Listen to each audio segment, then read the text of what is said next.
ယောဗုဒ္ဓံသဗ္ဗညုဗုဒ္ဓအမိယတိလောကတုတ္တံတုတ္တတွေကိုယ်ွယ်နေရတဲ့အကျင့်ဖျားရှင်ကိုယ်တော်မြတ်ကြီးသည်ဗုဒ္ဓဝါသစ္စာလေးပါးမြတ်တရားကိုပြသထင်နှင့်ကိုယ်တော်တိုင်းသိမြင်တော်မူပြီးသည်ဖြစ်ပေသာလျင်ဘောဓာယသာ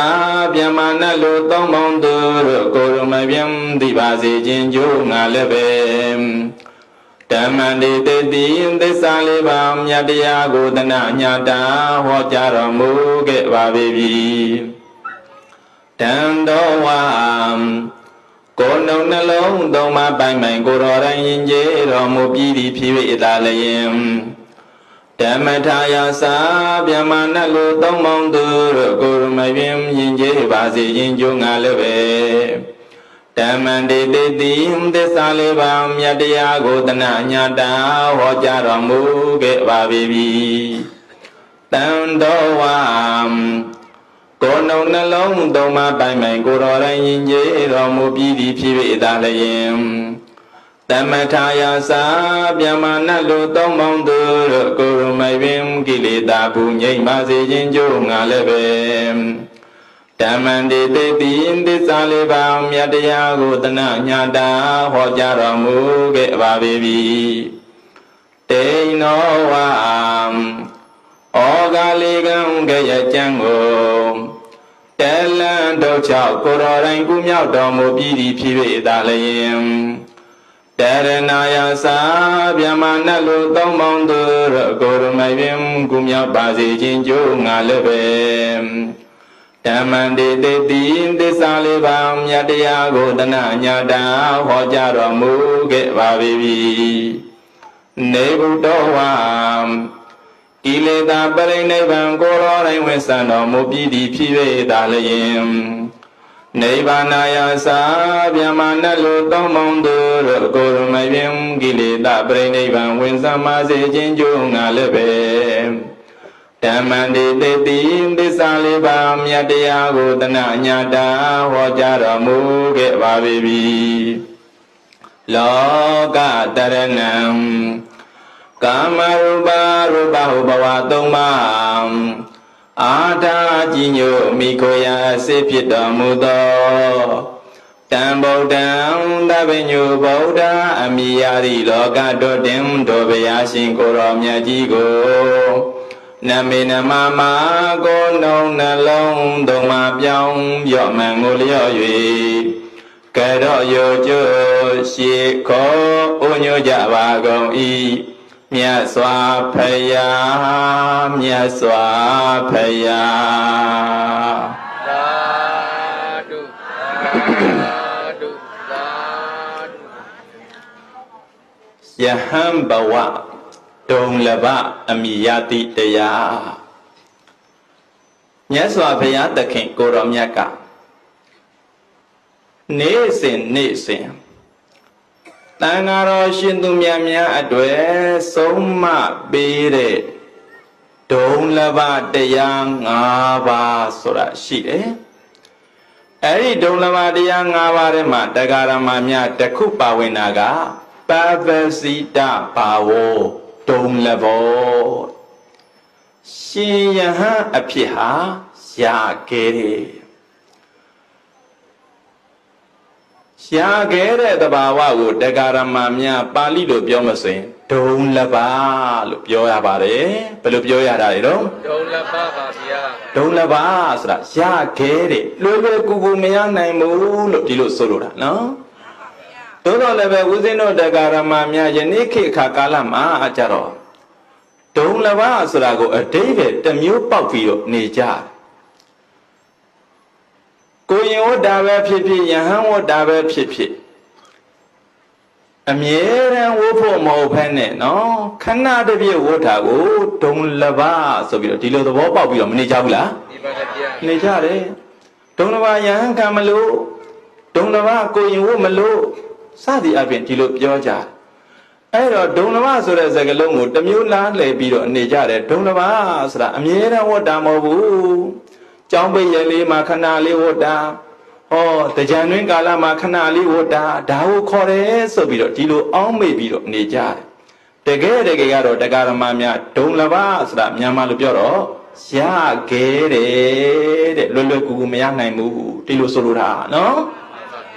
အဲ့တော့ဦးဇင်းတို့တရားဓမ္မများရှင်ယဟန်ဖြစ်ဆိုတာကလွယ်ကူသလားရခဲ့သလားဆိုပြီးတော့ဒီလိုကြည့်မယ်ဆိုလို့ရှင်နော်ရခဲ့တယ်လို့ဒီလိုပြောရမှာဘာလို့လို့ဆိုရင်ဦးဇင်းတို့တရားဓမ္မများစဉ်းစားပြီးတော့ကြည်မိမိတို့ဟောဒီဘဝတန်တရားမှာကျင်လည်ပြီးတော့နေကြတယ်ဆိုကြတဲ့အခါမှာငရဲမှာဖြစ်နေမှာဆိုရင်ယဟန်ခံလို့ရမလားမရပါဗျာတရိษံနေအမျိုးမျိုးဖြစ်ပြီးတော့နေတယ်ဆိုရင်ယဟန်ခံလို့ရမလားမရပါဗျာမရဘူးပိဋ္ဌာဖြစ်ပြီးတော့နေမယ်ဆိုရင်ယဟန်ခံလို့ရမလားမရပါဗျာမရဘူးနတ်ဗျာမာတွေဖြစ်ပြီးတော့နေမယ်ဆိုလို့ရှိရင်လည်းပဲယဟန်ခံလို့ရလားမရဘူးလူဖြစ်တာတောင်မှတရားဓမ္မများသာသနာမထွန်းပေါက်တဲ့အယတ်ဒေတာသူတို့နိုင်ငံတွေဘလောက်ကြီးပဲချမ်းသာတယ်ပဲပြောနော်မြတ်စွာဘုရားရဲ့အဆုံးအမမရှိတဲ့အယတ်ဒေတာမှာဖြစ်ကြရတဲ့လူတွေယဟန်ခံခွင့်ရလားမရပါဗျာမရဘူးသာသနာထွန်းကားပါတယ်လို့ဆိုပြီးတော့ပြောရတယ်ထေရဝါဒနိုင်ငံတွေဒီနိုင်ငံတွေမှာဖြစ်ကြတဲ့ပုံကိုယ်တွေအားလုံးလည်းပဲယဟန်ဖြစ်လို့ရလားမရပါဘူးမရဘူးနော်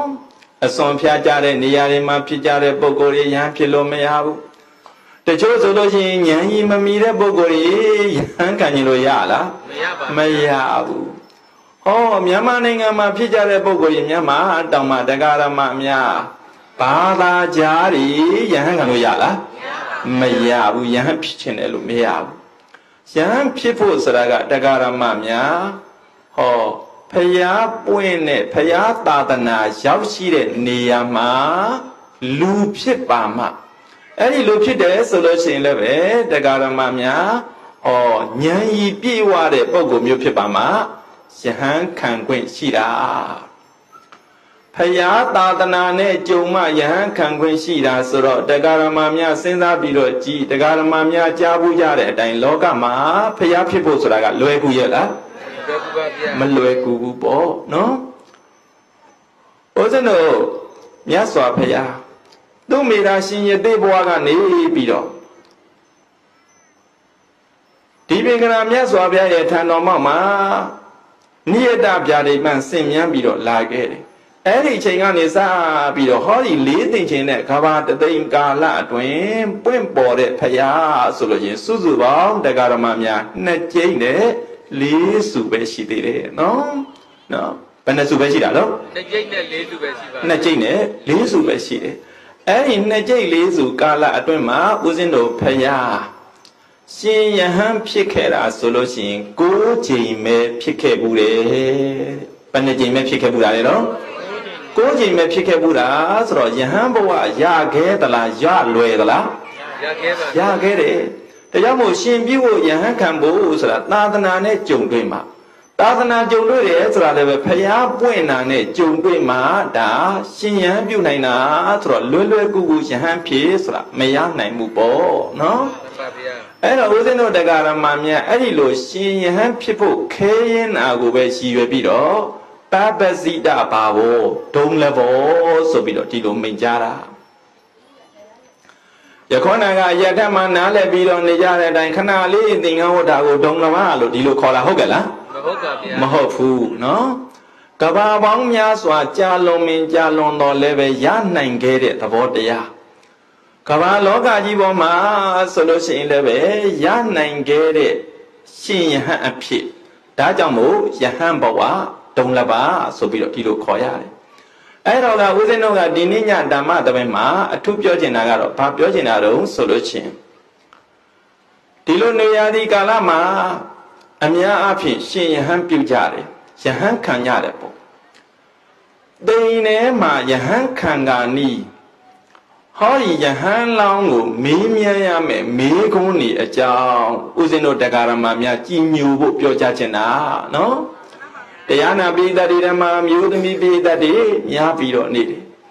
အဲ့ဒီအမျိုးသမီးတွေကမိမိတို့ကိုယ်တိုင်ယဟန်ခံမှာမဟုတ်ပေမဲ့လည်းပဲဟောယဟန်ဘဝတုံလဘယဟန်ဖြစ်ဖို့ဆိုတာကဘလို့ခဲရင်လဲဆိုပြီးတော့ကြည်ညိုလို့မရနိုင်ဘူးလားရနိုင်တယ်အဲ့တော့ယဟန်လောင်းတူယဟန်ခံတော့မယ်ဆိုလို့ရှိရင်ဘုဇင်းတို့တန်ဃာတော်အရှင်သူမြတ်တွေကသူယဟန်ခံကျင်ပါတယ်ဆိုတာနဲ့တခါတည်းယဟန်ခံပြီလို့မရသေးဘူးသူဟာယဟန်အဖြစ်ကိုခံယူနိုင်တဲ့အရှိအသွေးတွေရှိလေသလားမရှိဘူးလားဆိုပြီးတခါတော့မေးမြန်းစစ်စစ်ရသေးတယ်ခေတ်လို့ပြောမှဆိုရင်တော့တရားဓမ္မများအင်တာဗျူးလုပ်တယ်လို့ဒီလိုပြောရမှာပေါ့နော်ခုခေတ်လည်းပဲဟောကုမ္ပဏီတွေမှာပဲအလုပ်လုပ်တာပဲဖြစ်ဖြစ်အလုပ်ရုံတွေမှာပဲအလုပ်လုပ်တာပဲဖြစ်ဖြစ်ဟိုဒီဘာညာညာအလုပ်လုပ်တော့မယ်ဆိုလို့ရှိရင်ဟောအင်တာဗျူးဆိုတာမဖြေရဘူးလားဖြေရပါတယ်ဗျာဖြေရတယ်သူဟာဆိုလို့ရှိရင်ဒီအလုံးနဲ့ထိုက်တန်တဲ့ပုံကိုဟုတ်ကဲ့လားမဟုတ်ဘူးလားလုံးနိုင်စွမ်းရှိတဲ့ပုံကိုလားမရှိတဲ့ပုံကိုလားဆိုပြီးတော့ဒီလိုသိအောင်ဆိုပြီးတော့အင်တာဗျူးလို့ပါလို့ဆိုဒီလိုလုပ်ရတယ်တချို့စာမွေးတွေပါဖြေရတယ်ဟောစာမွေးတွေပါအောင်မြန်တော့လည်းပဲလူတွေမင်းမြန်ကန်နေဒီလိုလုပ်ရတယ်ပေါ့နော်အဲ့ဒီအတိုင်းပဲဥစဉ်တို့ယဟန်လောင်းတူယဟန်ခံရင်မီဖျားတပည့်တော်ကိုယဟန်ခံပေးပါဆိုပြီးတော့ဒီလိုလာပြီးတော့လျှောက်ထားမယ်ဆိုလို့ရှိရင်ယဟန်မခံခင်ရှေးဥစွာတန်ဃာတော်အရှင်သူမြတ်တွေကသူ့ကိုတန်ဃာအလယ်မှာမေကွန်မောင်15ချက်မေးရတယ်မေကွန်မောင်ဘယ်နှချက်တဲ့တော့15ချက်ပါဗျာမေကွန်မောင်15ချက်ပေါ့အဲ့ဒီ15ချက်ထဲမှာကတော့အဓိကကတော့73ချက်တန်ဃာအလယ်မှာမေးမြန်းမဲ့မေကွန်တွေတန်ဃာအလယ်မှာမေးပြီဆိုလို့ချင်းရဲရဲဝုံဝုံဖြေဆုံးနိုင်အောင်ဆိုပြီးတော့တန်ဃာအတွင်းမှာမသွင်းခင်ကလေးကနေပြီးတော့အပြင်ကလေးကယဟန်လောင်းကိုကျွတ်တင်းပြီးတော့ပြောထားရတယ်နော်တော်နေကြရင်မင်းကိုတန်ဃာအလယ်မှာတန်ဃာတော်အရှင်သူမြတ်တွေကယဟန်ဖြစ်ကိုတားဆီးပြီးတော့ထားနိုင်တဲ့အန္တရာယိကဓမ္မတွေရှိမရှိမေးမြန်းနိုင်မယ်အဲ့လိုမေးမြန်းတဲ့အခါမှာဆိုလို့ရှိရင်မကြောက်မရွံ့ဖြေဆိုပါဘာမှကြောက်ရွံ့ပြီးတော့မနေပါနဲ့မဟုတ်မှအမေကိုနေမေးပြီးတော့နေကြတယ်ဆိုပြီးတော့လည်းပဲမျက်နှာမသားမရဖြစ်ပြီးတော့မနေပါနဲ့တော်နေမင်းကိုတန်ခါလည်းမှမေးမြတ်မဲ့မေးခွန်းတွေကဓာရီပါပဲဆိုပြီးတော့ကျွတ်တင်ပြီးတော့ယဟန်တော်တစ်ပါးကယဟန်လောင်းကိုပြောပြရတယ်အဲ့ဒီလိုကျွတ်တင်ပြီးတော့ပြောပြတာကိုပဲတရားဓမ္မများယဟန်လောင်းဆုံးမတယ်ဆိုပြီးတော့ဒီလိုခေါ်တယ်ဘယ်လိုခေါ်တာလဲတော့ယဟန်လောင်းဆုံးမတယ်ဗျာယဟန်လောင်းဆုံးမတယ်ဆိုတာနော်မကြားဘူးလားကြားဘူးတယ်ယဟန်လောင်းဆုံးမတယ်ယဟန်လောင်းဆုံးမတယ်ဆိုတာကဟောယဟန်ဖြစ်သွားပြီဆိုလို့ချင်းမင်းကောင်းကောင်းနေနော်ဘာမလုပ်ရဘူးညာမလုပ်ရဘူးဆိုပြီးတော့ဒီလိုပြောတာမျိုးကိုယဟန်လောင်းဆုံးမတယ်ဆိုပြီးတော့ခေါ်တာမဟုတ်ဘူးယဟန်ခံတော့မယ်ဆိုလို့ရှိရင်ဟောဒီယဟန်လောင်းမှာယဟန်ဖြစ်ကိုတားဆီးပြီးတော့ထားနိုင်တယ်အနှောက်အယှက်အဟံတာသဘောတရားတွေသူ့ရဲ့တဏ္ဍာမှာရှိလေသလားမရှိဘူးလားသူဟာယဟန်ဖြစ်နိုင်တဲ့ဟိုအည်အသွေးမျိုးရှိလေသလားမရှိဘူးလားဆိုပြီးတော့မေးခွန်းနေမေးဖို့ဆိုပြီးတော့ကြိုတင်ပြီးတော့ပြောထားတာကိုပဲယဟန်လောင်းဆုံးပါတယ်ဆိုပြီးတော့ခေါ်တာမေးခွန်းမောင်းကစုစုပေါင်း15မျိုးတဲ့ဘယ်နှမျိုးတဲ့တော့15မျိုးပါဗျာကောင်းပြီအဲ့ဒီယဟန်လောင်းတပါယဟန်ခံရင်ပြီဆိုရင်တန်ခါလည်းမှာသူ့ကိုဘာကနေစပြီးတော့မေးမှာတော့ဆိုလို့ရှိရင်တရားဓမ္မများကျမ်းမာရေးနဲ့ပတ်သက်ပြီးတော့အရင်မေးမှာတဲ့။ဘာနဲ့ပတ်သက်ပြီးတော့မေးမှာတော့ကျမ်းမာရေးပါဗျာ။အေးကျမ်းမာရေးဆိုတာလည်းပဲအရင်မကြည့်ဘူးလား။အရင်ကြည့်ပါဗျာ။ကုမ္ပဏီတွေဘာတွေမှာပဲအလုပ်ဘာလုပ်အဲ့ဒီအလုပ်ဝင်မဲ့ပုဂ္ဂိုလ်ဟာကျမ်းမာရေးမှာမကောင်းဘူးဆိုလို့ရင်ဆိုင်ရာလုပ်ငန်းတွေလုပ်နိုင်မှာမလား။မလုပ်နိုင်ပါဗျာ။မလုပ်နိုင်ဘူး။အဲ့ဒီမှာယဟန်လောင်းကိုအရင်ဆုံးမေးမြန်းမှာကကျမ်းမာရေးနဲ့ပတ်သက်ပြီးတော့မေးမြန်းမှာတန်တိတိဧဝရူပအာဘာဒကုဋ္ဌံကံတော်ကိလသောအပမရောကျမ်းမာရေးဆိုတော့ရှေးဝေးကျမ်းမာရေးတော့မဟုတ်ပါဘူးမြတ်စွာဘုရားလက်ထက်တုန်းကကြီးမားတဲ့ကုသရခက်ခဲတယ်ဆိုပြီးတော့တတ်မှတ်ပြီးတော့ထားတယ်ယောဂါကြီး5မျိုးတဲ့ယောဂါကြီးဘယ်နှမျိုးလဲတော့5မျိုးပါဗျာ5မျိုးနော်အဲ့ဒီယောဂါကြီး5မျိုးဆိုတာကဘာကြီးတုံးဆိုရင်နံပါတ်1ကုဋ္ဌလို့ခေါ်တဲ့နူနာယောဂါ နာမနဲ့ကန္တာလို့ခေါ်ရတဲ့မြင်းလုံးယောဂနော်ခန္ဓာကိုယ်ကနေပြီးတော့အသားအပူအဖုတွေဖုပြီးတော့ထွက်လာတဲ့ယောဂမျိုးမြင်းလုံးယောဂလို့ခေါ်တယ်နောက်နံပါတ်3ကိလတာခန္ဓာကိုယ်မှာအကွက်အကွက်နဲ့ရုပ်ဆိုးအောင်ဖြစ်တဲ့ခယူသင်းယောဂမျိုးတို့ဆင်ញင်းယောဂမျိုးတဲ့အဲ့ဒီလိုယောဂနော်နောက်နံပါတ်4ကျတော့သောတာချောင်းတဟိုဟိုနဲ့ဖြည့်ပြီးတော့နောက်ပိုင်းကျတော့ခန္ဓာကိုယ်တွေ့ချောက်ပြီးတော့ဘဝဆုံးရတဲ့ TV ယောဂမျိုးနော်ချောင်းဆိုးသွေးပါတီဗီယောဂရှေ့တုန်းကတော့ခရရုပ်နာဆိုပြီးတော့ဒီလိုခေါ်တယ်ပေါ့နော်နောက်တစ်ခုကတော့နံပါတ်5ကျတော့အပမာရာတဲ့ဘလူတို့တရေတို့နော်ဒီလိုကနေပြီးတော့ဖန်ဆာခံရတဲ့အတွက်ယူတွတ်တဲ့ယောဂမျိုး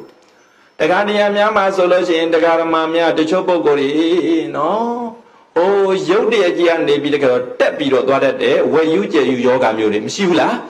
ရှိတယ်အဲ့ဒီလိုယူတွတ်တဲ့ယောဂမျိုးရှိမရှိဆိုပြီးတော့မင်းများမှာတဲ့စုစုပေါင်းယောဂကြီးဘယ်နှမျိုးလဲတော့5မျိုးကုဋ္ဌလို့ခေါ်တဲ့နုနာယောဂကန္ဓလို့ခေါ်တဲ့မြင်းလုံးယောဂကိလသလို့ခေါ်တဲ့ခယူသင်းဆင်ញင်းယောဂသောတာလို့ခေါ်တဲ့ချောင်းဆိုးတွေးပါတီဗီယောဂခရရုပ်ယောဂအပမာရလို့ခေါ်ရတဲ့ယူတွတ်တဲ့ယောဂဒီယောဂတွေရှိသလားဆိုပြီးတော့ဒီလိုမင်းများမှာနော်မြတ်စွာဘုရားလက်ထက်တုန်းကဒီယောဂကြီးတွေကယောဂအကြီးစားမှုဆိုပြီးတော့ဒီယောဂကြီးတွေကိုမင်းများရတာပေါ့နော်ယခုခေတ်လိုအခါကာလမျိုးမှာမှဘုရားပွင့်နေဆိုလို့ရှိရင်တရားဓမ္မများဒီတဲ့ဆိုတဲ့ယောဂတွေမရှိဘူးလားရှိပါတယ်ဗျာဟောယောဂသိပေမဲ့စေကုလို့မရနိုင်တဲ့ယောဂတွေမရှိဘူးလားရှိပါတယ်ဗျာရှိတယ်နော်ခုခေတ်ကာလများမှာမြန်မြတ်စွာဘုရားပွင့်မယ်ဆိုလို့ရှိရင်အဲ့ဒီယောဂတွေကထည့်ပြီးတော့မေးခိုင်းကောင်းမေးခိုင်းပေးလိမ့်မယ်ပေါ့နော်ယခုတော့ဟောဒီယောဂကြီး5မျိုးကတော့ဥစဉ်တို့မြတ်စွာဘုရားရှင်လက်ထက်တုန်းကအများအဖြစ်ဖြစ်ကြတယ်ကုလို့လည်းပဲခဲရင်းနဲ့ပေါ့နော်ဒါကြောင့်မို့ဟောဒီယောဂကြီး5မျိုးဆွဲကပ်ပြီးတော့နေတဲ့ပုဂ္ဂိုလ်မျိုးယဟန်မခံကောင်းဘူးယဟန်မခံကောင်းတဲ့အတွက်ယဟန်ခံကာနီးမှာမင်းဒီယောဂတွေရှိသလားဆိုပြီးတော့ကျမ်းမာရေးနဲ့ပတ်သက်ပြီးတော့မေးမြန်းမှာဘုရားတော်မြတ်စွာဘုရားလက်ထက်တော်အခါကာလတုန်းကမဂ္ဂဒအတိုင်းမှာဟောဒီအနာကြီးယောဂ5မျိုးဆွဲကပ်ကြတဲ့ပုဂ္ဂိုလ်ကြီးအလွန်တရာပေါ်များယောဂတွေကဆွဲကပ်ပြီးတော့နေတော့အဲ့ဒီယောဂသည်တွေကလူနာတွေကအဲ့ဒီခေတ်ကာလတုန်းကဒီယောဂတွေကိုပျောက်အောင်ကုသနိုင်တာကသမားတော်ကြီးဇီဝကပေါ့နော်သမားတော်ကြီးဇီဝကပဲပြောင်းအောင်ကုသနိုင်တယ်နာမည်ကြီးဆရာဝန်ကြီးပေါ့နော်အဲ့ဒီလူနာတွေကသမားတော်ကြီးဇီဝကစီသွားပြီးတော့သူ့ယောဂကုပေးဖို့ဆိုပြီးတော့တောင်းပန်ကြဆရာကျွန်တော်တို့ယောဂကုသပြီးတော့ပေးပါဒီလိုတောင်းပန်ကြသမားတော်ကြီးဇီဝကဟာမကုသနိုင်ဘူးတဲ့ဘာလို့လို့လဲငါမှအလွန်တရာအလုတ်ရှုပ်တယ်ငါမှဆိုလို့ရှိရင်မြတ်စွာဘုရားနဲ့တကွာတန်ဃာတော်ရှင်သူမြတ်တွေကျမ်းမာရေးကိုလည်းပဲစောင့်ရှောက်ပြီးတော့ပေးရထုံမာဓမ္မတပည့်ဗိမိတာရမင်းကြီးနဲ့တကွာနန်းတွင်သူနန်းတွင်သားတွေဒီလိုလုပ်ငန်းတွေလည်းပဲအကြည့်စောင့်ရှောက်ပြီးတော့ပေးရတယ်အလွန်တရာအလုတ်ရှုပ်ပြီးတော့နေတာအပြင်လူနာတွေအတွက်လက်ခံဖို့ဆိုတာအချိန်မရှိနိုင်ဘူးဆိုပြီးတော့ညင်းပယ်တယ်ပေါ့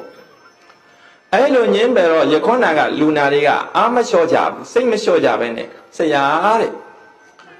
ယောဂသာပျောက်အောင်ကုသပေးပါတကယ်လို့ယောဂပျောက်မယ်ဆိုလို့ရှိရင်တဲ့ကျွန်တော်တို့မှာရှိသမျှစီးစိမ်ဥစ္စာတွေကိုလည်းပဲအကုန်လုံးဆရာကိုပုံပြီးတော့အပ်ပါမယ်ဒါရဲမကသေးဘူးကျွန်ုပ်တို့ကိုယ်တိုင်လည်းပဲဆရာရဲ့ကြုံအဖြစ်ခံရမယ်ဆိုပြီးတော့အဲ့ဒီလောက်တောင်မှစေကုသစိတ်ပေးပြီးတော့မှနော်တမားတော်ကြီးဇီဝကကိုတောင်းပန်ကြတမားတော်ကြီးဇီဝကဘလို့ပဲတောင်းပန်မဖြစ်နိုင်ပါဘူး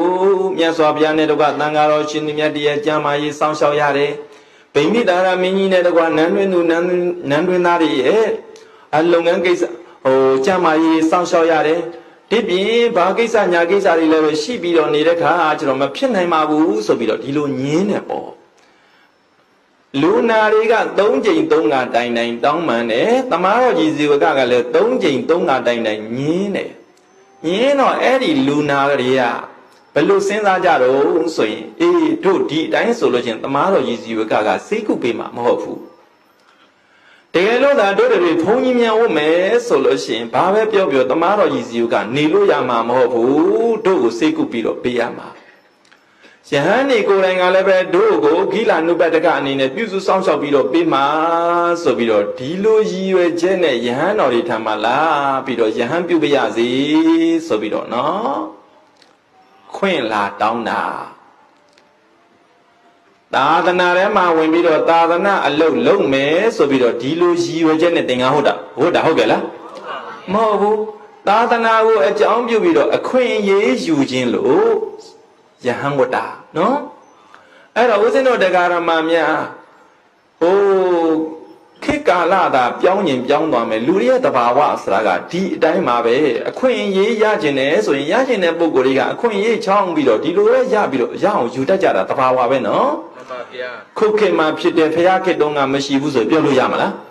မရဘူးဒီမှာဖရာခေတ်တုန်းကလည်းပဲအဲ့ဒီအတိုင်းပဲအခွင့်အရေးလိုချင်လို့ဆိုပြီးတော့ယဟန်တော်တွေစီသွားပြီးတော့တောင်းပန်ပြီးတော့သင်္ကန်းဝတ်ကြယဟန်တော်တွေကလည်းပဲအဲ့ဒီချိန်မှာမြတ်စွာဘုရားကအတုတလည်းမိန်ပြီးတော့မှထားတော့ဒီယောဂတဲ့တွေကိုသင်္ကန်းဝတ်ပေးလိုက်ကြတာပေါ့နော်အဲ့ဒီလူနာတွေလည်းပဲသင်္ကန်းဝတ်ရောဂိလာနာယဟန်တွေကယဟန်တွေထဲမှာအလွန်တရာများသွားမြတ်စွာဘုရားကလည်းပဲယဟန်တွေဆိုလို့ရှိရင်မိန်ကြပြီးတော့ထားတယ်ငါဘုရားကိုလှုပ်ကြွေးပြုစုခြင်းနဲ့ဆိုလို့ရှိရင်လူမမာယဟန်တွေကိုပြုစုလှုပ်ကြွေးရမယ်ဆိုပြီးတော့ဒီလိုမိန်ကြထားတော့တန်ဃာတွေထဲမှာဒီလိုဂိလာနာယဟန်တွေရှိပြီဆိုရင်ယဟန်တွေကနေလို့မရဘူးတရားဓမ္မများပြုစုဆောင်ရှောက်ရတယ်နော်မှန်ပါဗျာအဲ့ဒီဂိလာနာယဟန်တွေကိုပြုစုဆောင်ရှောက်ရတယ်လှုပ်ကြွေးရတယ်ဒီဂိလာနာယဟန်နေဆုံးကွန်ပြေဆုံးလို့ဆိုပြီးတော့တရားဓမ္မစီသွားပြီးတခါတော့ဆုံးလူတန်းညပါအောင်နော်စိတ်လူတန်းညပါအောင်ဘာလိုပါတယ်ညာလိုပါတယ်ဆိုပြီးတော့ဟိုကတောင်းတာတောင်းတယ်ကိုတော်လေးတော်တော်အလုရှုပ်ကုန်တယ်အဲ့ဒီလိုအလုရှုပ်သွားတဲ့အတွက်မိမိတို့တရားဓမ္မတွေပါလေနှလုံးသွင်းမယ်ဆိုရင်နှလုံးသွင်းရသေးလားမရတော့ဘူးအဲ့ဒီလိုအနေထားမျိုးတွေဖြစ်ကုန်တယ်နော်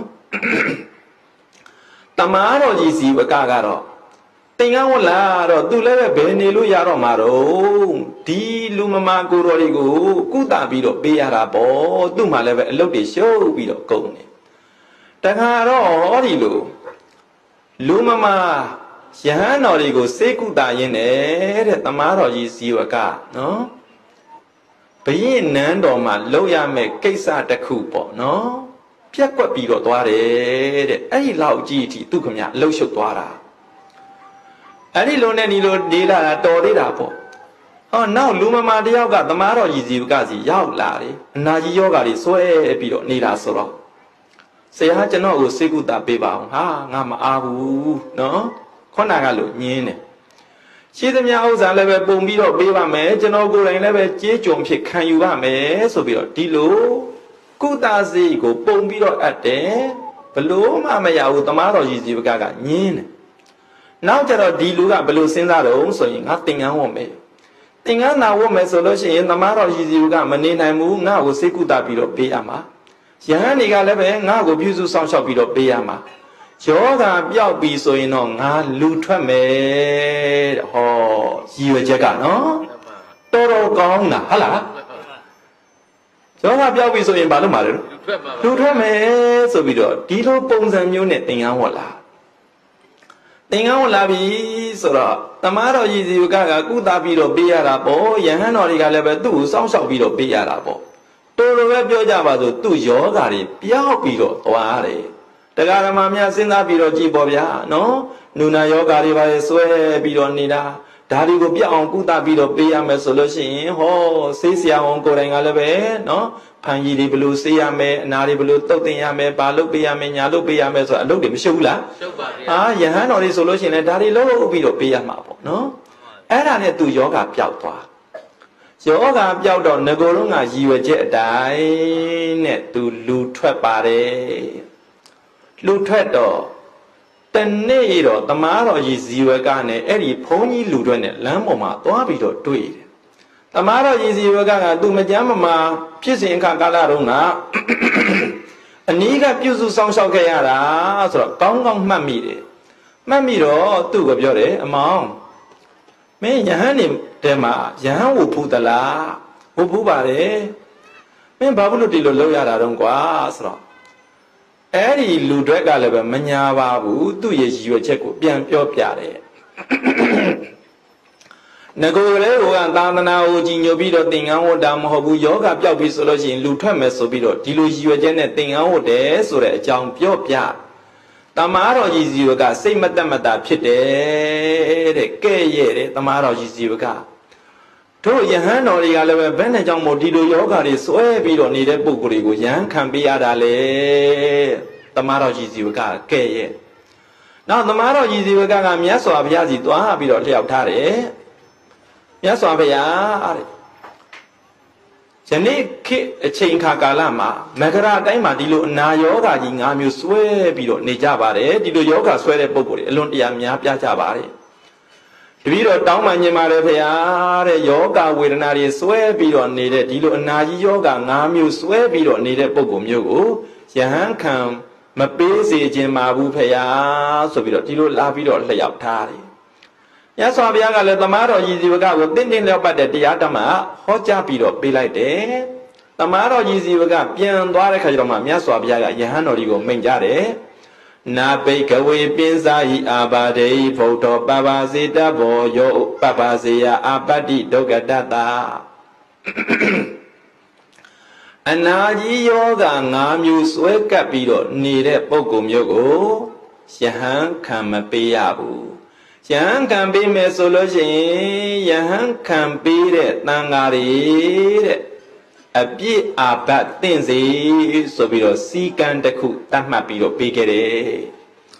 I don't know the Garamamia, Yang cannot make solution, Yahan Longo, she was what Jamma yin at the bit of Miara, Yoga Jeep and the Murero, Mamu Po. All yoga Yingamu Swega Bido need a Bogomio Yan, can you ne solution?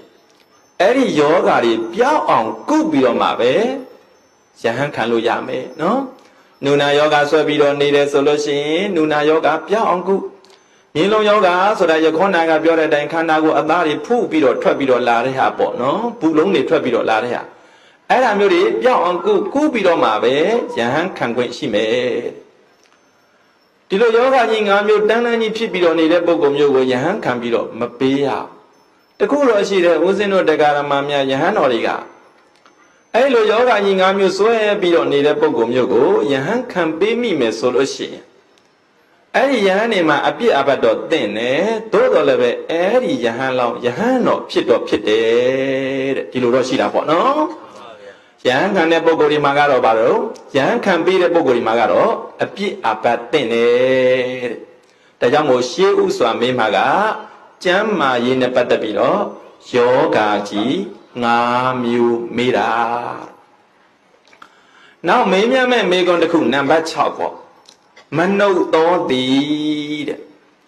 Luda says, Hope Baliela, Tiluleva Mimian Lame, no? Yan long about Shema Chapido.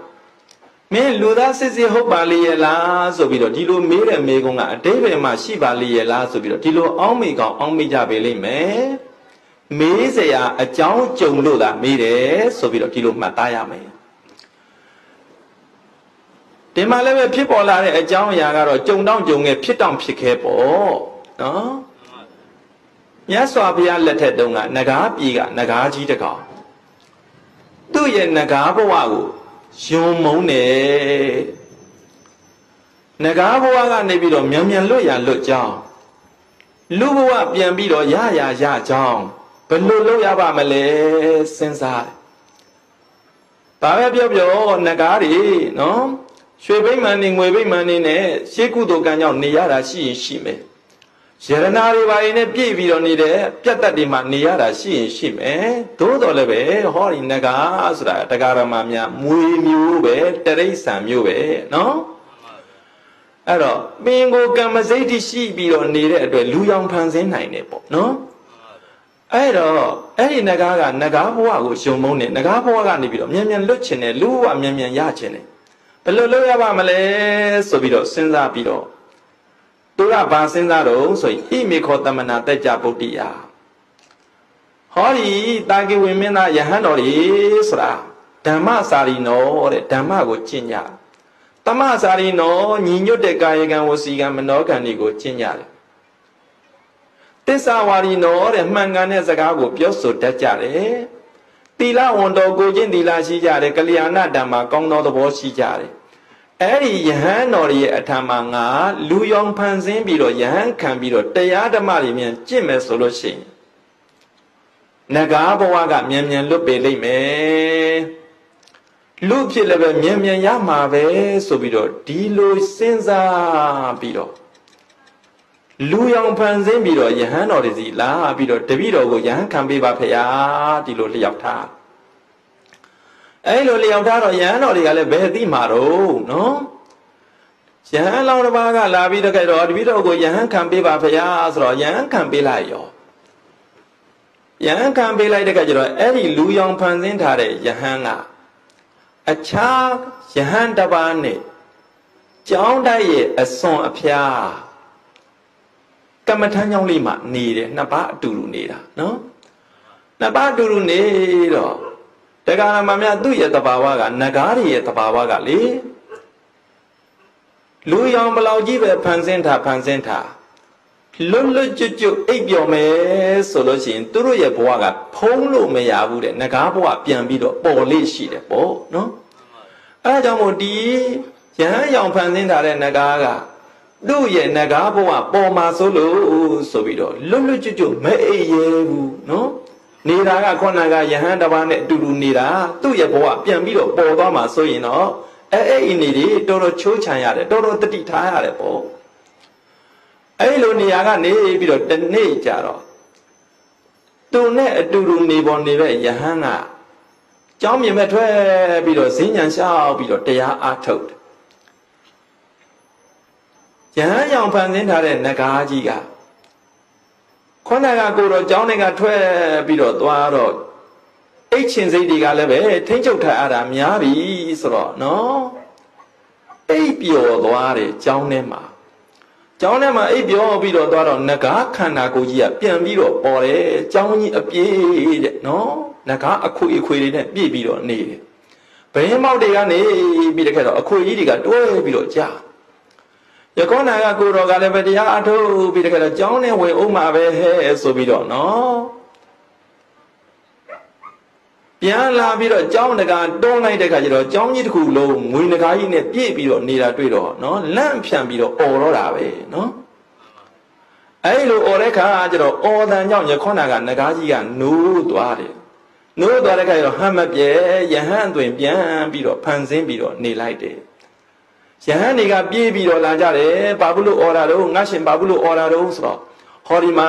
ကျောင်းကြီးကနဂါးအခွေလေးနဲ့ပြည့်ပြီးတော့နေတယ်ဗရင်မောက်ကဆိုလို့ရှိရင်လည်းပဲနဂါးအခွေလေးဤတွဲပြီးတော့ကြာပြီးတော့နေတယ်ဒါကြောင့်မို့អော်တာဆိုတော့ယဟန်တော်တွေကဝိုင်းပြီးတော့လာတယ်ယခေါနာကဟမ်းမပြက်ယဟန်ရောင်ဖန်ဆင်းပြီးတော့နေတဲ့နဂါးကြီးကိုမေးကြတယ်မင်းဘယ်သူလဲကျွန်တော်နဂါးပါဘာဘူးလို့ဒီလိုလုပ်ရတယ်လဲနဂါးဘဝကိုယုံမုန်းလို့နဂါးဘဝကနေပြီးတော့မြန်မြန်လွတ်ချင်လို့လူဘဝရချင်လို့မို့ဒီလိုလုပ်ရပါတယ်ဆိုတော့အဲ့ဒါနဲ့ယဟန်တော်တွေကဒီနဂါးကြီးကိုမြတ်စွာဘုရားစီခေါ်သွားတယ်ခေါ်သွားတော့မြတ်စွာဘုရားကလည်းပဲအကျိုးအကြောင်းမေးမြန်းစစ်တယ်ခုနအကြောင်းတိုင်းပဲပြန်ပြီးတော့ပြောတယ်အဲ့တော့မြတ်စွာဘုရားကမိန့်ကြားတာတုံမေခွေထနာကတဲ့အဝိရုံလိဓမ္မဣမတမိဓမ္မဝိနယေနော်သင်တို့နဂါးမျိုးတွေဆိုတာတဲ့ဟောဒီသာသနာတော်မှာဆိုလို့ရှိရင်ယဟန်ပြုဝေမယ်လည်းပဲမက်ဖို့နိဗ္ဗာန်ရပြီးတော့စီးပင်နိုင်တဲ့သဘောမျိုးမရှိဘူးဒါကြောင့်မို့သင်ဟာဆိုလို့ရှိရင်နဂါးပြည်မှာပဲပြန်ပါတဲ့တကယ်လို့နဂါးအဖြစ်ကနေပြီးတော့မြန်မြန်လွတ်လပ်ခြင်းတယ်လူအဖြစ်ကိုမြန်မြန်ရခြင်းတယ်ဆိုလို့ရှိရင်နဂါးပြည်မှာပဲ14ရက်ဥပုံနေတွေမှာဥပုသ်ဆောင်15ရက်ဥပုံနေတွေမှာဥပုသ်ဆောင်10ရက်ဥပုံနေတွေမှာဥပုသ်ဆောင်မှာဆိုပြီးတော့မြတ်စွာဘုရားနဂါးကြီးကိုအကျိုးကြောင့်ပြောပြီးတော့ပြန်လွတ်လိုက်ရတယ်အဲ့တော့နဂါးကြီးခင်ဗျာမှာဆိုလို့ရှိရင်လည်းပဲဥစဉ်တို့တရားရမများအလွန်တရာဝမ်းနဲ့ပက်လက်ဖြစ်ပြီးတော့ဩငါတို့ဟာဆိုလို့ရှိရင်ဟောဒီသာသနာမှာ မစီပင်တဲ့သဘောရှိတယ်တဲ့ဘလောက်ကြီးအာထုတ်မက်ဖို့နိဗ္ဗာန်မရနိုင်တဲ့ပုံကိုယ်ကြီးဖြစ်တဲ့ဆိုပြီးတော့နော်ဝမ်းနဲ့ပက်လက်ဖြစ်ပြီးတော့နော်ဝမ်းနဲ့တဲ့အတန်ကြီးပြုတ်ပြီးတော့ပြန်သွားရှာတယ်တဲ့အဲ့ဒီချိန်မှာမြတ်စွာဘုရားသခင်ကိုတော်မြတ်ကယဟန်တော်ရဲ့ဘက်ကိုလှည့်ပြီးတော့မိန့်ကြားတယ်ယဟန်တော်တဲ့နဂါးတွေဘယ်လိုပဲအယောင်ဆောင်ဖန်ဆင်းတာသူတို့ရဲ့ပင်ကိုယ်တဘာဝကိုမဖုံးနိုင်တဲ့အခါနှစ်မျိုးရှိတယ်ဘယ်နှမျိုးလဲတော့နှစ်မျိုးပါဗျာနှစ်မျိုးအဲ့ဒီနှစ်မျိုးကဘာလို့ဆိုရင်နံပါတ်1မိမိနဲ့ဇတ်တူနဂမနဲ့နော်ဟိုသူတို့ဘာသာပါဟိုတန်ဝါတကိစ္စဖြစ်ကြတဲ့အခါမှာဆိုလို့ချင်းဘလို့မှဘာမှဖန်ဆင်းပြီးတော့ထားလို့ဖုံးကွယ်ထားလို့မရဘူးတဲ့သူတို့ရဲ့ပင်ကိုယ်တဘာဝပြန်ပြီးတော့ပေါ်တာပဲနောက်တစ်ခုနံပါတ်2ကတော့လွတ်ကျွတ်အိပ်ပျော်တဲ့အခါတဲ့အိပ်ပျော်ပြီဆိုလို့ရင်ဘာဖန်ဆင်းထားလို့မှမရဘူးသူတို့ရဲ့ငကားဘဝဆိုတာပြန်ပြီးတော့ပေါ်တာပဲအဲ့ဒီလိုအချိန်2ချိန်မှဆိုလို့ရှိရင်ငကားတွေဟာသူတို့ဘဝဘလို့မှဖုံးလို့မရဘူးဆိုပြီးတော့ဒီလိုမိန့်ကြပြီးတော့ယဟန်တော်တွေကိုမိန့်ကြတယ်တေရိသာနာဂတောဘိကဝေနုပတမ္မန္နောနာဥပတမ္ပါတိတဘောဥပတမ္ပန္နောနာတိတဘောယဟန်တော်တဲ့တရိษံနေဆိုတာကိုယဟန်ခံမပေးရဘူး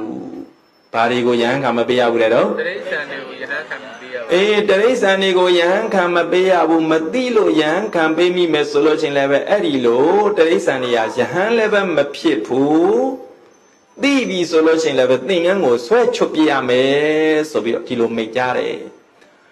တရိษံဆိုတဲ့နေရာမှာခွေးတို့နွားတို့ဆိုဒါမျိုးအဓိကထားပြီးတော့ပြောတာမဟုတ်ဘူးခုနကပါတော့လူရောင်ဖန်ဆင်းတတ်တဲ့နဂါးတို့ဂလုံတို့ဒါမျိုးကိုပြောတာနော်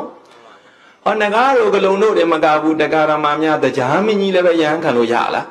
မရဘူးဗျမမင်းကြီးလည်းပဲယဟန်ခံလို့ရလားမရပါဘူးဗျာတရားတို့ဗျမတို့ဟာဆိုလို့ရှိရင်သူတို့ကုသိုလ်ကံကြောင့်နတ်ပြည်ဗျမပြည်မှာဆိုလို့ရှိရင်ချမ်းသာဒုက္ခတွေရကောင်းရပေလိမ့်မယ်သို့တော်လည်းပဲယဟန်ဖြစ်နေရှင်ပြီးတော့လာမယ်ဆိုရင်သူတို့ကယဟန်ဖြစ်နေမထိုက်တန်တဲ့ပုံကိုယ်တွေဖြစ်တယ်စာလို့ပြောမယ်ဆိုရင်တော့အဘဘပုဂ္ဂိုလ်တဲ့ဘာပုဂ္ဂိုလ်လဲတော့အဘဘပုဂ္ဂိုလ်ဆိုတာကမထိုက်တန်တဲ့ပုဂ္ဂိုလ်တွေလို့ဒီလိုဆိုတယ်နော်ယခုနကပြောတဲ့အတိုင်းလူရောင်ဖန်ဆင်းပြီးတော့နေတတ်တဲ့နဂါးတို့ဂလုံတို့နော်ဒါတွေဟာဆိုလို့ရှိရင်လည်းပဲသာသနာပေါ်မှာဝင်ရောက်ပြီးတော့ဘလောက်ကြီးတရားအားထုတ်သူတို့မရနိုင်ဘူးဒါကြောင့်မို့ယဟန်ခံလို့မရဘူးမသိလို့ယဟန်ခံပေးမိမယ်ဆိုလို့ရှိရင်လည်းပဲယဟန်မဖြစ်နိုင်ဘူးနော်တရားမင်းတို့ဗျာမမင်းတို့ဆိုလို့ရှိရင်လည်းပဲဟော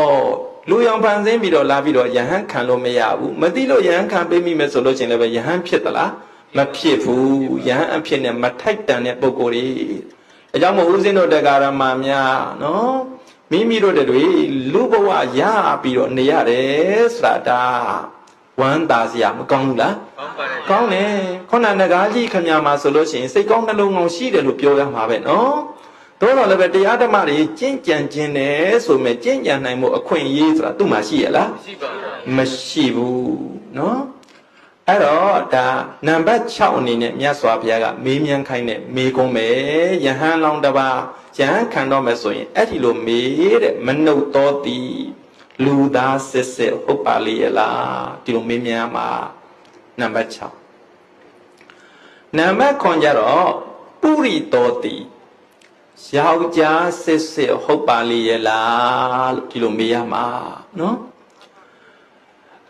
အဲ့တော့ယောက်ျားမစစ်တဲ့ပုဂ္ဂိုလ်များယဟန်ခံခွင့်မရှိဘူးယောက်ျားမစစ်တဲ့နဘုံပန်းတို့ဆိုတာတွေမရှိဘူးလားရှိတယ်ဦးဇင်းတို့တရားဓမ္မတွေအရက်ထက်မှာဘလို့ခေါ်သလဲဆိုတာတရားဓမ္မတွေနားလည်ကြတယ်သိကြတယ်အဲ့ဒီလိုပုဂ္ဂိုလ်တွေယဟန်ခံခွင့်မရှိဘူးတဲ့နော်ဟောအမျိုးသမီးတွေမြတ်စွာဘုရားသခင်ကိုတော်မြတ်ရဲ့လက်ထက်တုန်းကဆိုလို့ရှိရင်တော့ဘိက္ခုနီမဆိုပြီးတော့ယဟန်မိမခံခွင့်ရှိတယ်ယခုခေတ်ကာလကြတော့ဒါဘိက္ခုနီသာသနာဆိုတာကလည်းပဲကွယ်ပြောက်ပြီးတော့သွားတော့သူတို့လည်းပဲယဟန်ခံမယ်ဆိုရင်ယဟန်ခံခွင့်ရှိပါမလား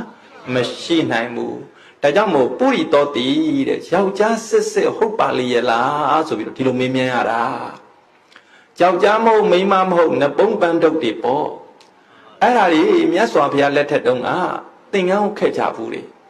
စဉ်းစားတာကြည့်တော့အဲ့ဒီလိုပုဂ္ဂိုလ်ကြီးသင်္ကန်းဝတ်ပြီးတော့လာတော့ သာသနာတော်မှာမဖွဲမရကိစ္စတွေကြုံတွေ့ပြီးတော့လာကြတယ်လူတကာရကမတွေကနေပြီးတော့ကဲ့ရဲ့စရာပြစ်တင်စရာတွေပြဿနာတွေပေါ်ပေါက်ပြီးတော့လာခဲ့ကြပူတယ်ဒါကြောင့်မို့မြတ်စွာဘုရားကအဲ့ဒီပြဿနာဖြစ်တဲ့အတွက်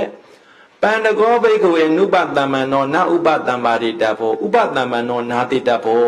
နော်နပုံးပန်းတို့ယောက်ျားမစစ်တဲ့ပုဂ္ဂိုလ်မျိုး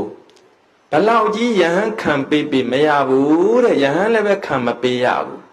မတိလို့ယဟန်ခံပေးမိမယ်ဆိုလို့ရှိရင်လည်းပဲအဲ့ဒီပုဂ္ဂိုလ်ယဟန်မဖြစ်ဘူးဆွဲပြီးတော့ချွတ်ပြရမယ်တဲ့ဒီလိုမိတ်ကြတယ်နော်ဒါကြောင့်မို့ဦးဇင်းတို့တရားဓမ္မများဒါနဲ့ပတ်သက်ပြီးတော့ပြောမယ်ဆိုလို့ရှိရင်အမျိုးသားတွေယဟန်ခံခွင့်ရှိနိုင်တဲ့အနေအထားမှာတို့တွေဖြစ်ပြီးတော့နေရတာဂုဏ်ယူစရာမကောင်းဘူးလားကောင်းတယ်ဝမ်းသာစရာကောင်းတယ်ပေါ့နော်အဲ့တော့ယောက်ျားမဟုတ်ဘူးမိန်းမမဟုတ်ဘူးနပုံးပန်းတို့ဒီလိုပုံကုံမျိုးခုခေတ်ဆိုလို့ရှိရင်လည်းပဲတရားဓမ္မများလိန်ပြောင်းလိန်လွဲတွေရှိတယ်ပေါ့နော်ဆရာဝန်တွေစီတွားပြီးတခါတော့ပြောင်းလဲတယ်လိန်ပြောင်းတာတွေပါရှိတယ်လို့ဒီလိုဆိုတယ်အဲ့လိုပြောင်းပြီးတော့ထားတဲ့ပုံကိုယ်တွေလည်းပဲယဟန်ခံခြင်းနဲ့ဆိုရင်ခံလို့ရပါမလားမရနိုင်ဘူးပင်ကိုပဋိတန်နေမျိုးစိတ်ကိုကတရားဓမ္မများယောက်ျားစစ်စစ်ဖြစ်ဖို့လိုအပ်တယ်တဲ့ဒါကြောင့်မို့ဒီမိကုံကိုမေးရတာပုရိတောတိယောက်ျားစစ်စစ်ဟုတ်ပါလေရဲ့လားတဲ့အဲ့ဒါမိကုံနံပါတ်ဘယ်လောက်လဲတော့နံပါတ်9ပေါ့နော်နောက်တစ်ခုကနံပါတ်10ဘုစိတ်တောတိဘိုးစိတ်တော်တည်ဆိုတာရှင်းတော်ကအတိုင်းဘာသာပြန်ပြီးတော့ပြောမယ်ဆိုရင်သူ့ကြုံမခံတော်လှန်သူဖြစ်ပါလေရဲ့လားဒီတိုင်းဆိုရင်ကြားရတဲ့ပုံကိုယ်တွေကတိတ်ပြီးတော့နားမလဲကြဘူးနော်ဘိုးစိတ်တော်တည်ဆိုတာကိုယ်လက်ယုံရဲ့ခွန်အားကိုကိုယ်ပိုင်နဲ့လွတ်လပ်တဲ့ပုံကိုယ်မျိုးဖြစ်ပါလေရဲ့လားလို့ဒီလိုမေးတာဆိုလိုတာကဦးဇင်းတို့တရားဓမ္မများမြတ်စွာဘုရားလက်ထက်တုန်းကကြေးကျွန်စနစ်ဆိုတာရှိတယ်ကဘာပေါ်မှာကြေးကျွန်စနစ်ပျောက်တာတိတ်တောင်မှမကြသေးဘူးနော်ကြေးကျွန်စနစ်ဆိုတာရှိတယ်သူတော်ဘာတွေအစေအခိုင်းခံရတဲ့ကြေးတွေကျွန်တွေစာလို့ပြောမှဆိုရင်တော့ဒါတပေါ့နော်အဲ့ဒီကြေးတွေကျွန်တွေဟာကိုယ့်လက်ယုံရဲ့ခွန်အားကိုပိုင်ရဲ့လားမပိုင်ဘူးနော်သူ့လက်ယုံနဲ့လှုပ်တဲ့ခွန်အားတွေသူ့လက်ယုံနဲ့လှုပ်တဲ့လှုပ်အားတွေဘယ်သူကပဲပိုင်လို့ဆိုရင်သခင်ကပဲပိုင်တယ်ပေါ့နော်အဲ့တော့ကိုယ်လက်ယုံရဲ့ခွန်အားကိုကိုမပိုင်တဲ့သူတစ်ပါးရဲ့ကြေးတွေကျွန်နေဆိုတာရှိတယ်အဲ့ဒီကြေးတွေကျွန်နေဆိုလို့ရင်ယဟန်ခံမပေးကောင်းဘူးလို့ဒီလိုဆိုလိုတာနော်ရှင်းရှင်းအပြင်ပြောမယ်ဆိုလို့ရှိရင်သူတစ်ပါးရဲ့ကျွန်ဖြစ်ပြီးတော့နေတယ်ဆိုရင်ကျွန်ဖြစ်ကမလွတ်ကင်းသေးဘူးဆိုရင်ယဟန်ခံပေးလို့မရဘူးဒီလိုဆိုလိုတာမြတ်စွာဘုရားလက်ထက်တုန်းကဒီအတိုင်းပဲကြေးကျွန်နေသူတို့ရဲ့သခင်တွေကနှိပ်စက်လွန်းတော့မနေနိုင်တော့ကြေးကျွန်ဘွားကနေပြီးတော့လွတ်ရလွတ်ကြောင်ထွက်ပြေးပြီးခဲ့တော့ဘုန်းကြီးတွေစီမှာသင်္ကန်းဝတ်ကြနော်အဲ့ဒီလိုသင်္ကန်းဝတ်ကြတော့ကျွန်ပိုင်ရှင်တွေကသူတို့ပျောက်တဲ့ကျွန်လိုက်ရှာတာပေါ့ဘယ်မှာတွေ့တော့ဘုန်းကြီးဝတ်နေတာသွားတွေ့တယ်ဟာဒါတို့ကြုံမယ်ဆိုပြီးတော့သင်္ကန်းဆွဲချွတ်မယ်ဆိုပြီးတော့ဒီလိုလောက်ကြတယ်ပေါ့အဲ့လိုလောက်ကြတော့ယဟန်နေနဲ့ပြဿနာတက်ကြအဲ့ဒီအချိန်မှာဆိုလို့ရှိရင်လည်းပဲတရားဓမ္မများသာသနာကိုကြီးညိုတဲ့ဗိမိတာရမင်းကြီးတို့ကဘာသာရေးလွတ်လပ်ခွင့်ဆိုတာပေးထားတယ်နော်ယေတမနေတုတကြပုဒ္ဓိတုပပ္ပစန္တိနာတိလဘာကိဉ္စီကာတုတမနတကြပုဒ္ဓိယလို့ခေါ်ရတဲ့တာကီဝိမင်းသားဖယားသားတော်ရဲ့အထက်မှာရှင်ယဟန်ပြုကြတဲ့ပုံကိုယ်မျိုးဆိုလို့ရှိရင်တဲ့ဘယ်လိုဥပဒေနဲ့မှစီရင်ပိုင်ခွင့်မရှိဘူးတဲ့ဥပဒေကနေပြီးတော့လွတ်လပ်ခွင့်ပေးထားတယ်ဥပဒေရဲ့အထက်မှာရှိပြီးတော့နေတဲ့ဘုန်းကြီးတွေကနော်ဗိမိတာရမင်းကြီးအခွင့်အရေးပေးထားတာရဟန်းဝပြီးတော့နေကြတဲ့ပုံကိုယ်မျိုးဆိုလို့ရှိရင်ဘာဥပဒေနဲ့မှဆွဲဆိုပိုင်ခွင့်မရှိဘူးတဲ့ဘာလို့လို့ဆိုရင်တွက်ခါတော်ဓမ္မောမြတ်စွာဘုရားဟောကြားထားတဲ့တရားဓမ္မတွေကကောင်းမွန်စွာဟောကြားထားတဲ့တရားဓမ္မတွေဖြစ်လို့တဲ့စရန္တုဗျမ္မစရိယံတမ္မာဒုက္ခတအန္တကရိယာယသူတို့လွတ်လွတ်လပ်လပ်နဲ့တဲ့တန်ត្រာဝုကနေပြီးတော့ကျွတ်လွတ်နိုင်အောင်ဆိုပြီးတော့တရားဓမ္မတွေအေးအေးဆေးဆေးကျင့်ပါစေဆိုပြီးတော့ဒီလိုဥပဒေလွတ်လပ်ခွင့်ပေးထားတာ အဲ့ဒီဥပဒေကိုခွင့်ရေးယူပြီးတော့ခေါနာကဂျုံတွေကထွက်ပြီးတော့သင်္ကန်းဝတ်ကြတာဦးနော်အဲ့လိုသင်္ကန်းဝတ်တော့ခေါနာလိုကျုံပိုင်ရှင်နေနဲ့တွေ့ရောဆွဲချုံမဲ့ဆိုပြီးတော့လှုပ်ရောချွတ်လို့ကမရဘူးဗိမ္ပိတာရမင်းကြီးကလွတ်လပ်ခွင့်ပေးပြီးတော့ထားတော့စဉ်းစားပြီးတော့ကြည်တော့ကျုံပိုင်ရှင်တွေကကြည်နှက်ပါမလားမကြည်နှက်ဘူးပေါ့နော်ကဲရကြတယ်ဟောဒီယဟန်နေရာဆိုလို့ရှိရင်ဘေးကိုမရှောင်ကျင်ကြပါဘူးဘယ်နဲ့ကြောင့်မို့သူများရဲ့ကြေးကျွန်တွေကိုယဟန်ခံပြီးတော့ပေးရတာလေဒီလိုကဲရကြအဲ့ဒီတရင်မြတ်စွာဘုရားကကြားတော့မိန်ကြတဲ့ယဟန်တို့တဲ့ကိုယ်လည်းယုံရဲ့ခွန်အားကိုကိုမပိုင်နဲ့သူတော်ရဲ့ကြေးကျွန်ဖြစ်ကနေပြီးတော့မလွတ်ကင်းတဲ့ပုံကုမျိုးဆိုရင်ယဟန်ခံမပေးရဘူးဆိုပြီးတော့ဒီလိုမိန်ကြခဲ့တာယဟန်ခံပေးမယ်ဆိုလို့ရှိရင်အပြစ်အာဘတ်တင်စီတကယ်လို့ယဟန်ခံပေးမယ်ဆိုလို့ရှိရင်တော့အဲ့ဒီကျွန်းယဟန်ဖြစ်သလားလို့ဒီလိုမေးမယ်ဆိုရင်တော့ယဟန်တော့ဖြစ်တယ်သို့တော်လည်းပဲသူ့ယဟန်ခံပြီးတော့ပေးကြတဲ့ကိုတော်ကြီးဘာဖြစ်တော့အပြစ်အာဘတ်တင်တယ်တဲ့နော်အဲ့ဒါမေကွန်းနံပါတ်ဘယ်လောက်တဲ့တော့8ရောက်သွားပြီနော်တခါမေကွန်းနံပါတ်9အနနောတိတဲ့ကျွေးမြည်ကင်းသူမှန်ပါရဲ့လားဒီလိုမေးလိမ့်မယ်သူတစ်ပါးရဲ့အထံကနေပြီးတော့ကျွေးတွေယူထားပြီးတော့ကျွေးမပေးနိုင်လို့ဆိုပြီးတော့ကျွေးသိမ်းတဲ့အနေနဲ့ယဟန်ခံကြဘူးတဲ့ထုံးစံနေမြတ်စွာဘုရားရဲ့လက်ထက်တုန်းကကြုံခဲ့ဘူးတဲ့ပေါ့သူတစ်ပါးစီကနေပြီးတော့ကျွေးတွေယူထားတယ်ကျွေးရှင်တွေကလာပြီးတော့တောင်းတယ်ကျွေးရှင်တွေနှိမ့်ဆက်လုံးလို့ဆိုပြီးတော့လွတ်ရလွတ်ကြောင်းဆိုပြီးတော့ဘာလုပ်တော့ဘုန်းကြီးဝတ်ကြတယ်ယဟန်ဝတ်ကြတာနော်အဲ့ဒီလိုဘုံသားမျိုးကလည်းကြီးတာပဲchắcလားခေါနာကပြောရတဲ့အတိုင်းခိကာလလေးသာကွာသွားရင်ကွာသွားမယ်လူတွေရဲ့သဘာဝကတော့ဥစဉ်တို့တက္ကရာမများဒီအတိုင်းပဲဆိုတာမသိနိုင်ဘူးလားသိနိုင်ပါဗျာသိနိုင်တာပဲနော်ကျွေးမပေးနိုင်လို့ဆိုပြီးတော့ကျွေးသိမ်းတဲ့အနေနဲ့ဘုန်းကြီးဝတ်ကြကျွေးပိုင်ရှင်တွေကသူတို့ကျွေးယူထားတဲ့ပုံကိုပျောက်လို့ဆိုပြီးတော့လိုက်ရှာတယ်ဟာဘုန်းကြီးကနာသွားပြီးတော့ထွေးတယ်ဟာဒုစီကကျွေးတွေယူထားတဲ့ပုံကိုဘုန်းကြီးကနေတာဆွဲချုံမဲ့ဆိုပြီးတော့ဒီလိုလုပ်ကြတာကိုအဲ့တော့ယဟန်တော်တွေနဲ့ပြဿနာတက်ကြတယ်ယခေါနာကလိုဥပဒေလွတ်လပ်ခွင့်ကလည်းရှိပြီးတော့နေတော့ဟောကျွေးရှင်တွေကပဲအမှုမှာရှုံးပြီးတော့သွားတယ်မကြည်မနှက်ဖြစ်ကြတယ်သူတို့ကကဲရကြတယ်နော်ဒီယဟန်နေရာဆိုလို့ရှိရင်ဘေးကိုမရှောင်ကျင်ကြပါဘူးယဟန်ခံပေးတာကြည်ပြီးတော့ခံပေးတာမဟုတ်ဘူးကျွေးတွေယူထားတဲ့ပုံကိုမျိုးဘာဖြစ်လို့ယဟန်ခံပေးရတာလဲစသည်အပြင်ဒီလိုကဲရကြတာကိုအဲ့ဒီလိုကဲရကြတော့မှမြတ်စွာဘုရားကနေပြီးတော့မိန့်ကြတယ်ဒါဆိုလို့ရှိရင်သူတစ်ပါးတွေစီကနေပြီးတော့ကျွေးယူထားတယ်ကျွေးမကင်းသေးတဲ့ပုံကိုမျိုးဆိုရင်ယဟန်ခံမပေးရဘူးယဟန်ခံပေးမယ်ဆိုလို့ရှိရင်တော့ယဟန်ခံတဲ့ပုံကိုယ်အပြစ်အဘတ်သင့်စေဆိုပြီးတော့ဒီလိုမိန့်ကြခဲ့တာနော်အဲ့တော့ဦးဇင်းတို့တရားတော်မှာများဒါကြောင့်မို့ယဟန်ခံတော့မယ်ဆိုလို့ရှိရင်အဲ့ဒီယဟန်လောင်ကျွေးကင်းမှုမလိုအပ်ဘူးလားလိုအပ်ပါတယ်ဗျာလိုအပ်တယ်နော်လိုအပ်တယ်ကျွေးရှင်ကနေပြီးတော့သူ့နော်ကျွေးရစရာရှိလို့လိုက်ပြီးတော့ရှာတယ်တိမ်မာသွားပြီးတော့ယဟန်ခံနေတာသွားတွေ့တယ်ဆိုတာဒီလိုအနေထားမျိုးဖြစ်ရရင်မကောင်းဘူးပေါ့နော်ကောင်းပါဗျာအဲ့တော့ဦးဇင်းတို့တရားတော်မှာများဒီနေရာမှာကတော့ဒီလိုတော့ရှိပါတယ်ဒုံလမယဟန်ခန္ဓာတို့ဘာတို့နော်ဘာပဲဖြစ်ပေါ့ဒီပုဂ္ဂိုလ်ဟာသူတော်ရဲ့အထံကနေပြီးတော့ကျွေးတွေကိုယူထားတယ်အဲ့ဒီကျွေးတွေကိုတစုံတယောက်သောပုဂ္ဂိုလ်ကနေပြီးတော့တောင်းခံပြီးတော့စက်မယ်ဆိုပြီးတော့ဒီလိုတောင်းခံရှိတယ်ဆိုလို့ရှင်တော့အဲ့ဒါယဟန်ခံကောင်းသွားပြီဆိုပြီးတော့ဒီလိုပြောရမှာပေါ့နော်မှန်ပါဗျာသူများစီကနေပြီးတော့ကျွေးတော့ယူထားတယ်ကျွေးတော့ကင်းတော့မကင်းမှုပေါ့နော်သို့တော်လည်းပဲအဲ့ဒီကျွေးကိုနောက်ကနေပြီးခိုင်တော့မိသားစုသားပဲဖြစ်တစုံတယောက်သောပုဂ္ဂိုလ်ကပဲဖြစ်ဒီကျွေးတွေကိုတောင်းယူပါတယ်ဆိုပြီးတော့အဲ့ဒီလိုပုံစံမျိုးနဲ့တောင်းယူပြီးတော့စက်မဲ့ပုဂ္ဂိုလ်များရှိမယ်ဆိုလို့ရှင်တော့ယဟန်ခံကောင်းသွားပြီနော်မြတ်စွာဘုရားကိုယ်တိုင်ပုံနာတယောက်ကိုအဲ့ဓာမျိုးကယ်ရဘူးသေးတယ်နော်ကျွေးတွေကဝိုင်းဝိုင်းလဲပြီးတော့နေတာသို့တော်လည်းပဲသူ့မှာဆိုလို့ရင်ယဟန်နာဖြစ်နိုင်တဲ့ရှေးကုသိုလ်ကောင်းမှုကံကရှိပြီးတော့နေတာပေါ့နော်မြတ်စွာဘုရားကယဟန်ခံပေးရသူ့ကျွေးတွေဘယ်သူကနေပြီးတော့ထောင်ယူပြီးတော့ဆက်ပေးရတော့ဆိုရင်နော်အဲ့တော့သူယဟန်ခံတော့မှဖြစ်ပြီးတော့နေတယ်ဒါကြောင့်မို့ကျွေးရှင်တွေလာကြပါဆိုတယုံယုံတုံးလိုက်တာနော် အဲ့ဒါကောသလမင်းကြီးကနေပြီးတော့တောင်းယူပြီးတော့ဆက်ပြီးတော့ပေးရတယ်ဒီလိုအနေထားမျိုးကြုံခဲ့ရဘူးသေးတယ်နော်ဒါကြောင့်မို့ဦးဇင်းတို့တရားဓမ္မများယဟန်ခံတော့မယ်ဆိုရင်အဲ့ဒီယဟန်လောင်ဘာဖြစ်ဖို့လိုအပ်တော့ကျွေးကင်းဖို့လိုအပ်တယ်ကျွေးကင်းမှယဟန်ခံလို့ရတယ်ကျွေးမကင်းမဲနဲ့ယဟန်ခံမယ်ဆိုလို့ရှိရင်အဲ့ဒီပုဂ္ဂိုလ်ယဟန်ဖြစ်သလားလို့ဒီလိုမေးမဆိုရင်ယဟန်တော့ဖြစ်တယ်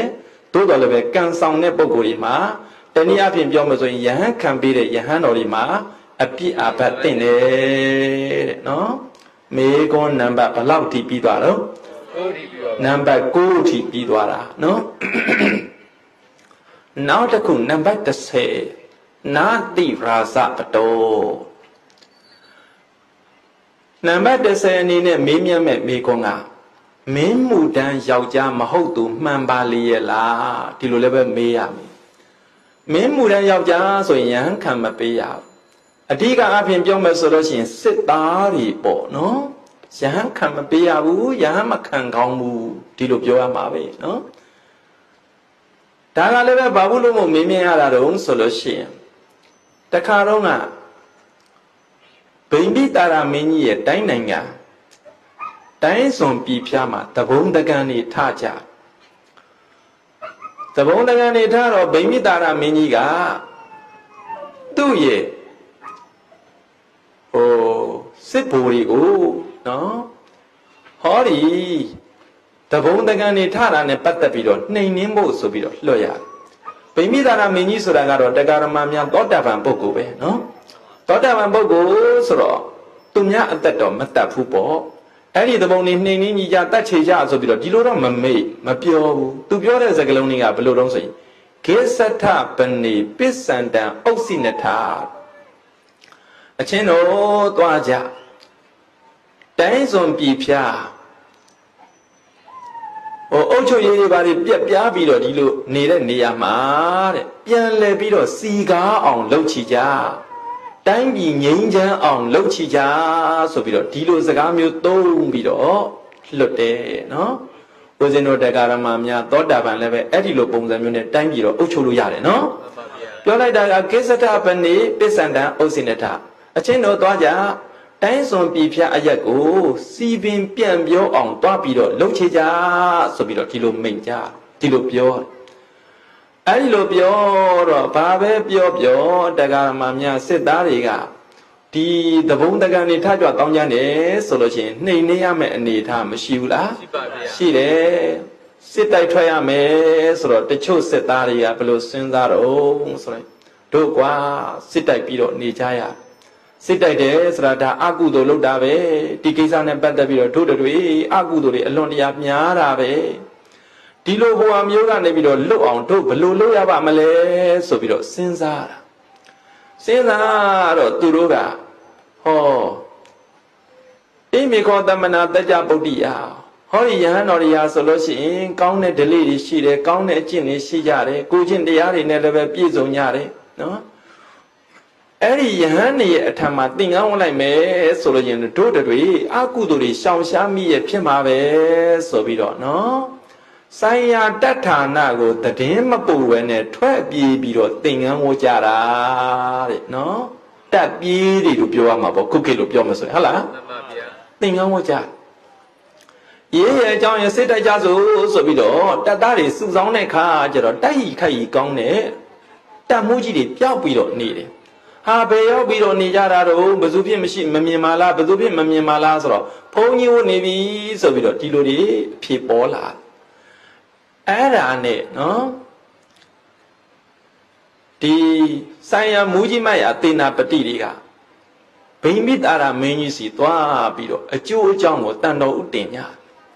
ဗိမိတာရမင်းကြီးကဒီပြဿနာပေါ်ပြီးတော့လာတော့အာလုံးမူရီမတ်တွေကိုညီလာခံခေါ်တယ်တရားရေးဆိုင်ရာအမတ်တွေတရားသူကြီးတွေဘာတွေအကုန်လုံးညီလာခံခေါ်တယ်ခေါ်ပြီးတော့မေးတယ်ရာဇပတ္တလို့ခေါ်ရတဲ့မင်းမှုရန်ယောက်ျားကိုယဟန်ပြုတ်ပေးတဲ့ပုဂ္ဂိုလ်မျိုးဘယ်လိုပြစ်ဒဏ်စီရင်သင့်တယ်လဲဆိုပြီးတော့ဒီလိုမေးတာအဲ့လိုမေးတော့တရားရေးဆုံးဖြတ်ကြတဲ့အမတ်ကြီးတွေက ဗုဒ္ဓဘာသာကိုတက်တက်ဖိနှိပ်ခြင်းလို့လည်းပဲဖြစ်ပါလိမ့်မယ်နော်ဗိမိတာရမင်းကြီးနာကပ်ပြီးတော့နေတဲ့ပုဂ္ဂိုလ်တွေအားလုံးကဥစဉ်တော်တရားဓမ္မများဗုဒ္ဓဘာသာဝင်တွေမဟုတ်ဘူးမေဂရာတိုင်းဆိုတာကဘာသာယူဝါဒတွေကအလွန်တရာများပြားတာဒိဋ္ဌိဆရာတွေကိုကြည်ညိုပြီးတော့နေကြတဲ့ပုဂ္ဂိုလ်တွေကလည်းပဲရှိတာပဲနော်အဲ့ဒီတရားရေးဆိုင်ရာအမတ်ကြီးတွေကဘလို့ပြောတော့ဆိုလို့ရှိရင်သူတို့ဆုံးဖြတ်ချက်ချဖို့ဆိုပြီးတော့ပြောတာကဥပိ္ပဇာယတတိတံစေတဗံဒီမင်းမှုတန်းယောက်ျားကိုယဟန်ခံတဲ့ကိစ္စနဲ့ပတ်သက်ပြီးတော့တဲ့ဥပိ္ပဇေဆရာရဲ့ခေါင်းဖြတ်တင်တယ်နော်ဥပိ္ပဇေဆရာဆိုတာဟောဒီယဟန်လောင်းရဲ့အဓိကအကြီးဆုံးဆရာသူကခေါင်းနေရာမှာနေတာဖြစ်တယ်ဒါကြောင့်မို့ဥပိ္ပဇေဆရာရဲ့ခေါင်းဖြတ်ပစ်တင်တယ်နောက်အနုတ္တဝကတဇိဝဥတ္တရိတပါဦးဇင်းတို့ယဟန်ခံတဲ့ခါကြတော့ကမ္မဝါဖတ်တယ်ဆိုတာမရှိဘူးလားရှိတယ်ကမ္မဝါဖတ်တဲ့ပုဂ္ဂိုလ်များကြတော့ရှာနဲ့အလုတ်လုတ်တာဖြစ်ပြီးတော့နေတော့ရှာကိုထုတ်ပစ်တင်တယ်တဲ့လုတ်ပုံကသူတို့ပြောတာနော်နောက်ကဏ္ဍတာဥပတ္တဖာတုကဘင်စီတပါ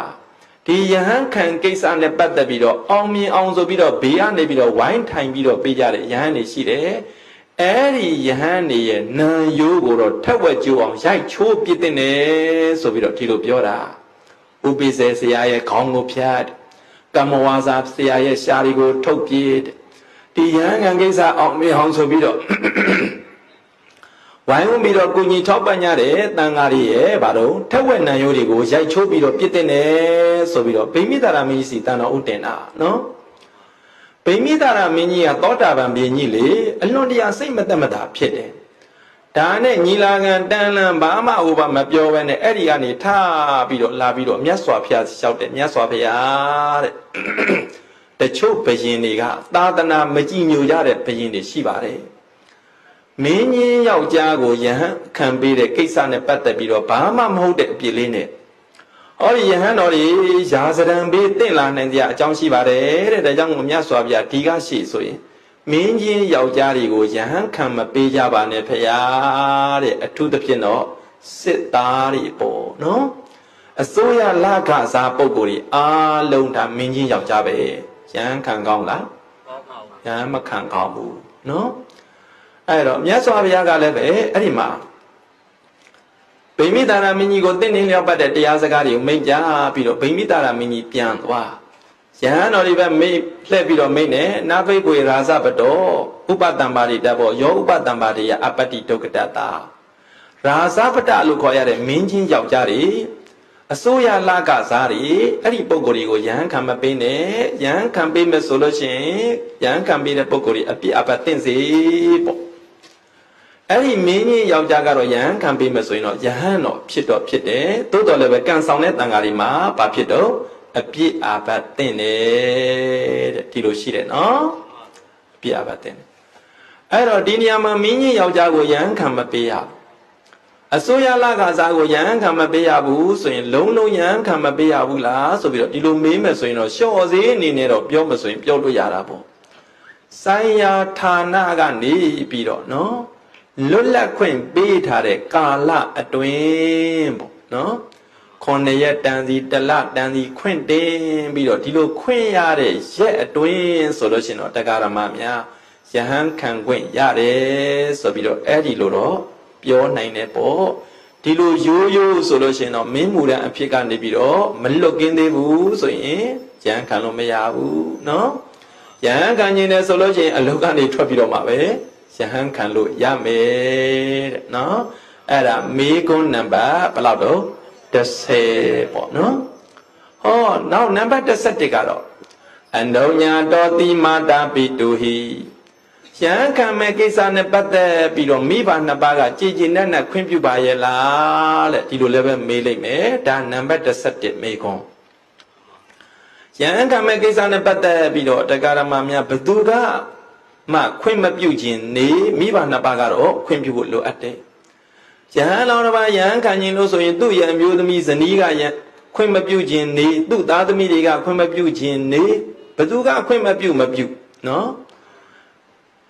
မိဘနှစ်ပါးကနေတော့ခွင့်ပြုဖို့လိုအပ်တယ်မိဘနှစ်ပါးကမှခွင့်မပြုဘူးဆိုလို့ရှင်တော့ယဟန်ခံပြီးလို့မရဘူးဒီပြဿနာကြတော့ဦးဇင်းတို့မြတ်စွာဘုရားရဲ့ခမဲတော်သုတ်တော်ရဏမင်းကြီးကနေပြီးတော့မြတ်စွာဘုရားကိုလျှောက်ထားလို့မို့ဒီစည်းကမ်းချက်တတ်မှတ်ပြီးတော့ပေးခဲ့တာဦးဇင်းတို့ခမဲတော်သုတ်တော်ရဏမင်းကြီးဆိုတာဦးဇင်းတို့ဖရာအလောင်းတောထွက်ပြီးတော့ဖရာဖြစ်တာကိုမမြင်ခြင်းဘူးသူမြင်တာကလူလောကမှာတိုင်းတိုင်းဝိုင်းဝိုင်းနဲ့ထီဆောင်မင်းအပေါင်းတွေခြံရံပြီးတော့စัจ java ဝရီမင်းကြီးပဲဖြစ်စေခြင်းတယ်ဒါကြောင့်မို့ဦးဇင်းတို့ဘုရားအလောင်းတောမထွက်ရအောင်ဆိုပြီးတော့အဆောင်အလျှောက်တွေအကြီးအကျယ်ထားမြို့တကားတွေဆိုလို့ချင်းတယောက်နှစ်ယောက်နဲ့ဖွင့်လို့မရအောင်လူပေါင်းနော်ထောင်ချီပြီးတော့ဖွင့်မှပွင့်နိုင်တဲ့တကားမျိုးကြီးတွေလောက်ထားတယ်တောမထွက်စေခြင်းမူဖျားမဖြစ်စေခြင်းမူလူလောကမှာပဲတင့်တောင့်တင့်နေတဲ့စัจ java မင်းဖြစ်စေခြင်းတာတောတော်လည်းပဲဦးဇင်းတို့မြတ်စွာဘုရားအလောင်းကတောထွက်ပြီးတော့ဖျားဖြစ်သွားတယ်တာကြီးကနေပြီးတော့တောထွက်ပြီးတော့ဖျားဖြစ်သွားပြီဆိုတော့သုတ်တော်ရဏမင်းကြီးခမဲတော်သုတ်တော်ရဏမင်းကြီးတဆင့်လျှော့လိုက်တယ်သားငယ်တော့ရှိပါသေးတယ်သားငယ်ပဲအာကိုရမှာပဲဘယ်သူတော့နန္ဒမင်းသားပေါ့နော်နန္ဒမင်းသားကိုအာကိုပြီးတော့နေမယ်ဆိုပြီးတော့ဒီလိုလုပ်တယ်တော်တော်လည်းပဲအဲ့ဒီမှာလည်းပဲမြတ်စွာဘုရားကကပိလုပြည်ရောက်တော့3ရက်မြောက်နေ့မှာနန္ဒမင်းသားဇနဗရကလျာဏီနဲ့လက်ထမဲ့နေ့အဲ့ဒီနေ့နန်းသိမ့်မဲ့နေ့မှာပဲရော့အနန္ဒငါတပိတ်ယူခဲ့ဆိုပြီးတော့ကြောင်းခေါ်သွားပြီးတော့ဘာလုပ်ပေးလိုက်သင်္ကန်းဝတ်ပေးလိုက်တယ်ယဟန်ခံပေးလိုက်တယ်ခမဲတော်ကြီးအလွန်တရာအကြီးကျယ်ခံစားရတယ်တဲ့နော်အဲ့ဒါနဲ့သားကြီး2ယောက်တော့မရှိတော့ဘူးမြေးတော်လေးရာဟုလာတော့ရှိသေးရဲ့ဟဲ့ဆိုပြီးတော့မြေးတော်လေးပေါ်မှာအားကိုးပြီးတော့နေတာခမဲတော်ကြီးဟာသိကြတဲ့အတိုင်းပဲကပိလုပြည်ရောက်9ရက်မြောက်နေ့ကျတော့သားတော်လေးရာဟုလာမြတ်စွာဘုရားကြီးသွားပြီးတော့အမွေပေးပါတောင်းတော့မြတ်စွာဘုရားကပစ္စည်းအမွေမပေးဘဲနဲ့ဘာအမွေပေးလိုက်တော့ဓမ္မအမွေပေးလိုက်တာကိုရင်ဝတ်ပေးလိုက်တာခမဲတော်သုတ်တော်ရဏမင်းကြီးယင်ထုမနာဖြစ်ပြီးတကယ်တော့တော်တော်ခံစားရမြတ်စွာဘုရားစီရောက်ပြီးတော့လာတယ်အကျိုးအကြောင်းလျှောက်ထားတယ်အရှင်ဘုရားတဲ့တပည့်တော်အရှင်ဘုရားသင်္ကန်းဝတ်သွားတော့ကဆိုလို့ရှိရင်တပည့်တော်အကြီးအကျယ်ခံစားခဲ့ရတယ်ဟောနန္ဒမင်းသားရှင်ရံပြုသွားပြီလို့ကြားပြန်တော့လည်းပဲတပည့်တော်အကြီးအကျယ်ခံစားခဲ့ရဟောရာဟုလာမြေးတော်လေသင်္ကန်းဝတ်သွားတယ်ဆိုတော့လည်းပဲတပည့်တော်အကြီးအကျယ်ခံစားရတယ်ဖေအားတဲ့ဒါကြောင့်မို့တပည့်တော်သားတော်ဖရာစီစုတောင်းပါရစေဆိုစုတောင်းခြင်းပါတယ်ဆိုပြီးဒီလိုလျှောက်ထားအဲ့တော့မြတ်စွာဘုရားသခင်ကိုတော်မြတ်ကဘာပြောလို့ဆိုရင်ခမဲတော်မင်းတရားကြီးတဲ့စုတောင်းစုယူဆိုတာကဖရာရှင်တွေမှာမရှိဘူးလေတဲ့အတိတ်ကန္တဝရဂေါရမတထာဂတာဖရာရှင်တွေဆိုတာစုပေးစုယူအဖြစ်ကကြော်လွန်ပြီးတော့နေတဲ့ပုံကိုယ်တွေပဲလို့ဒီလိုပြောတာမဟုတ်ပါဘူးဖရာတဲ့တပည့်တော်တောင်းမဲ့စုကအပြစ်လည်းပဲကင်းပါတယ်တဲ့ကောင်းကျိုးလည်းပဲဖြစ်စေနိုင်ပါတယ်ဆိုပြီးတော့အကျိုးကြောင့်ပြောပြီးတော့သူတောင်းတဲ့စုကမြတ်စွာဘုရားသားတော်ဘုရားတဲ့မိဘရဲ့ချစ်ချင်းဟာဆိုလို့ချင်းသားသမီးတွေရဲ့အပေါ်မှာအရေးတူအရေးပြားကနေပြီးတော့ဖောက်ထွင်းပြီးတော့ရိုးထွင်းခြင်းစီထိအောင်တည်ပါတယ်သင်္ကန်းဝတ်တဲ့ကိစ္စနဲ့ပတ်သက်ပြီးတော့ကောင်းတဲ့လုပ်ငန်းပဲဖြစ်နေပေမဲ့လည်းပဲတဲ့သူတို့သင်္ကန်းဝတ်တာကိုရှုပ်ပုဂ္ဂိုလ်တွေကသိပြီးတော့မလိုလားကြပါဘူးဒါကြောင့်မို့မိဘရဲ့ချစ်ချင်းမေတ္တာကိုအတိအမှတ်ပြုသောအဖြစ်မိဘတွေမှခွင့်မပြုဘူးဆိုလို့ရှိရင်ယဟန်ခံပြီးတော့မမူကြပါနဲ့ဖေဟာဆိုပြီးတော့ဒီလိုလျှောက်ထားတယ်အဲ့လိုလျှောက်ထားတော့မြတ်စွာဘုရားကလည်းပဲခမဲတော်သုတ်တော်နာမင်းကြီးကိုတင့်နေလျောက်ပတ်တဲ့တရားဓမ္မတွေဟောကြားပြီးတော့ပေးလိုက်တယ်ပြန်သွားတော့ယဟန်တွေကိုမိန့်ကြတယ်နာဘိက္ခုရဲ့နနုံညာတမာတာပိတူဤပုတ္တံပပ္ပစေတပံယောပပ္ပစေယအပတ္တိဒုက္ကတတနာဘိက္ခုရဲ့နနုံညာတော်မာတာပိတူဤပုတ္တောပပ္ပစေတဘောယောပပ္ပစေယအပတ္တိဒုက္ကတတမိဘနှစ်ပါးကမှကြည်ကြည်နက်နက်ခွင့်မပြုဘူးဆိုရင်အဲ့ဒီပုဂ္ဂိုလ်ရှင်ပြုတ်ပေးလို့မရဘူးယဟန်ခံပေးလို့မရဘူးနော်ရှင်ပြုတ်တော့မယ်ယဟန်ခံတော့မယ်ဆိုလို့ချင်းမိဘနှစ်ပါးကခွင့်ပြုသလားဒီလိုမေးမြန်းရမယ်မိဘနှစ်ပါးကခွင့်မပြုသေးဘူးဆိုလို့ရင်ခွင့်ပြုအောင်ပန်ကြားရမယ်ပေါ့နော်ဒါကြောင့်မို့မြတ်စွာဘုရားလက်ထက်တုန်းက Rata Bala, the Tita Rosoin, a being in time, Mibari to quint down Bidoma, Tingan Queen, Yachara, Tilo Sidepo. The Jamu, Aragaro, Uzino de Garamamia, Mego number Plaudero, the set did all, no? Miba Nabaga, Gigi Nana, Quimbubayala. Miba Nabaga, Quimbu and a 12 year video lavido, Tingan de, solution Yan, what does in do Yan or Pit or Pime, Todo Levian can be the Bogorima, a Piava, Time, no? Oh, now the Kuga, Mimiam and Mego, number Senate.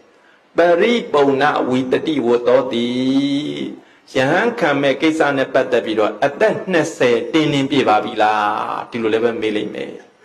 At that Nesse, Pima Yan can go she may. At that Nesse, maybe the boo, so Yan can look me yahoo. At that Nesse, so then Yamaleve. Making one ma, but deep than the needed Chingani, because Sabiro Telu Yabare. Uma Sojabazo, the Boko de Yaga, making one ma. Sela negere solution. Eri Boko, Secondine, Nala solution, Yan Kaluya Wabi. Making one ma, Gola negere solution, Eri Boko, Secondine, Tonla solution, Yan Kanwaya Wabi. Making one ma, but it than the needed Chingani, because Sabiro, Toya Maba, no? And then as a denim be the Bogori, Yan Kanumea. Tagaleva Biatana Bogera. Yaza Jogi Mare. Tata Waki Lokoyare. Galit Dunge, Seconea Shire. Kaza Aduru, Seconea, Toa Aduru, Seconea, Sa Aduru, Seconea, Amier and Rebio Nide. Tata Waki Lokore, Seconea Shilo. Aidama gowns on the Gali and Namega, Ubali. Ada Ubali and Mibariga.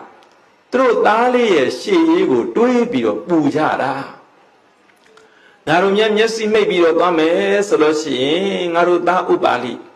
Chanyanda, that Balu Bunamune, at the she, Nitainama Male, Senza.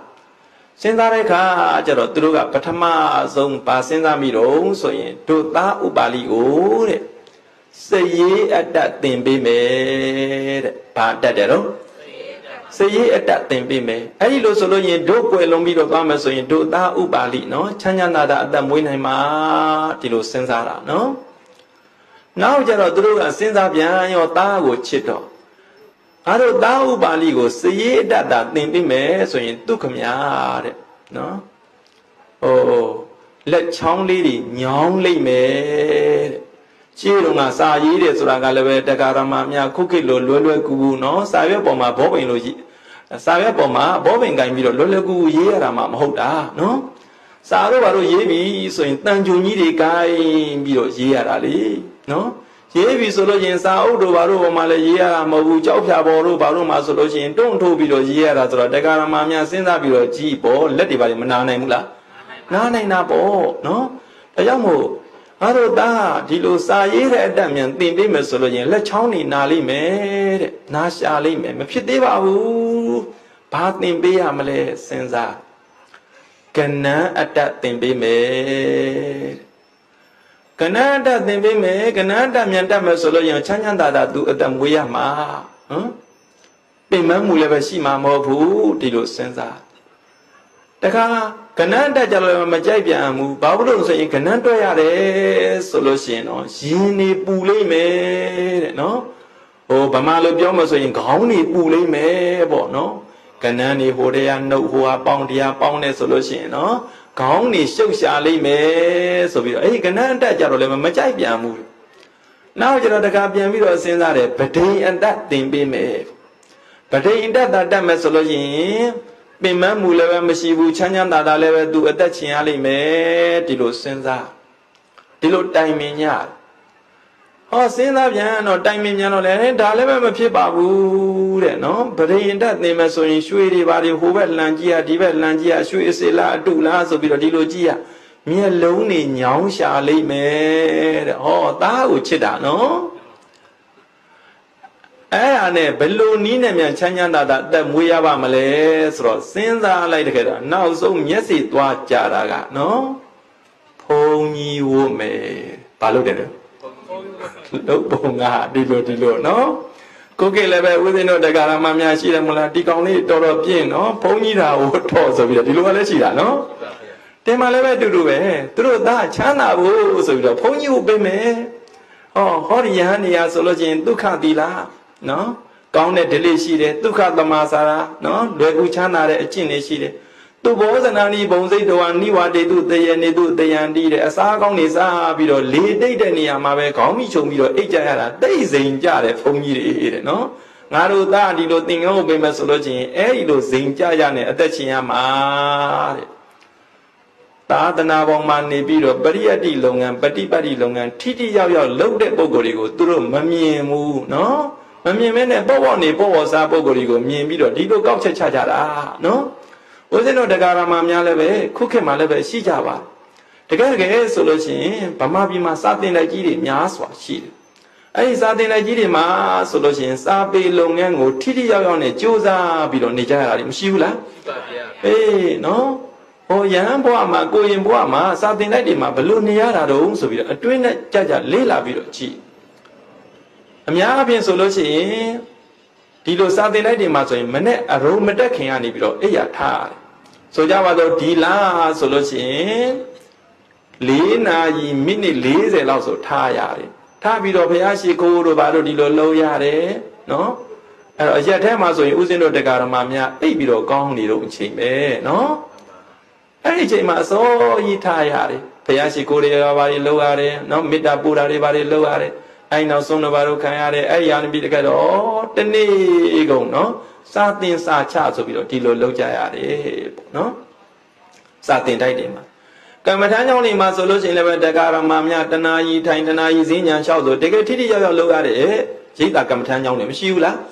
အေးအဲ့ဒါတွေကိုတော့မမြင်ဘူးပေါ့နေပေါ့စားရတယ်ဆိုပြီးတော့ဒီလိုလေးပဲအပေါ်ယံကြည့်ပြီးတော့ဝေဖန်ရတဲ့ပုံကိုယ်တွေကလည်းရှိပြီးတော့နေကြတယ်ပေါ့နော်အပေါ်ယံကြည့်ပြီးတော့ဝေဖန်နဲ့အတွင်းနဲ့မကြည့်ပဲနဲ့နော်ဝေဖန်ရတယ်ဆိုတော့အဲ့ဒီပုံကိုယ်တွေအကုသိုလ်များဖို့ပဲရှိမှာပဲပေါ့နော်ကောင်းလုပ်ပြီးတော့နေတာအများကြီးကိုမမြင်ဘူးမကောင်းတာနည်းနည်းလေးကိုပဲမြင်နေဆိုလို့ရှိရင်သူမြင်အောင်မကြည့်တတ်လို့ဒီလိုပြောရမှာပေါ့နော်တဲမှာဥပါလိရဲ့မိဘတွေကအဲ့ဒီလိုစဉ်းစားကြတယ်ဟာဘုန်းကြီးတွေဆိုတာတဲ့အကောင်းနေစားပြီးတခါတော့လေတိတ်တဲ့နေရာတကားပိတ်အိတ်နေကြတာတိတ်သက်သာတာပဲငါတို့သားကိုရင်ဟုတ်ပေးမယ်ရဟန်းဟုတ်ပေးမယ်ဆိုပြီးတော့ဒီလိုဖြစ်တာ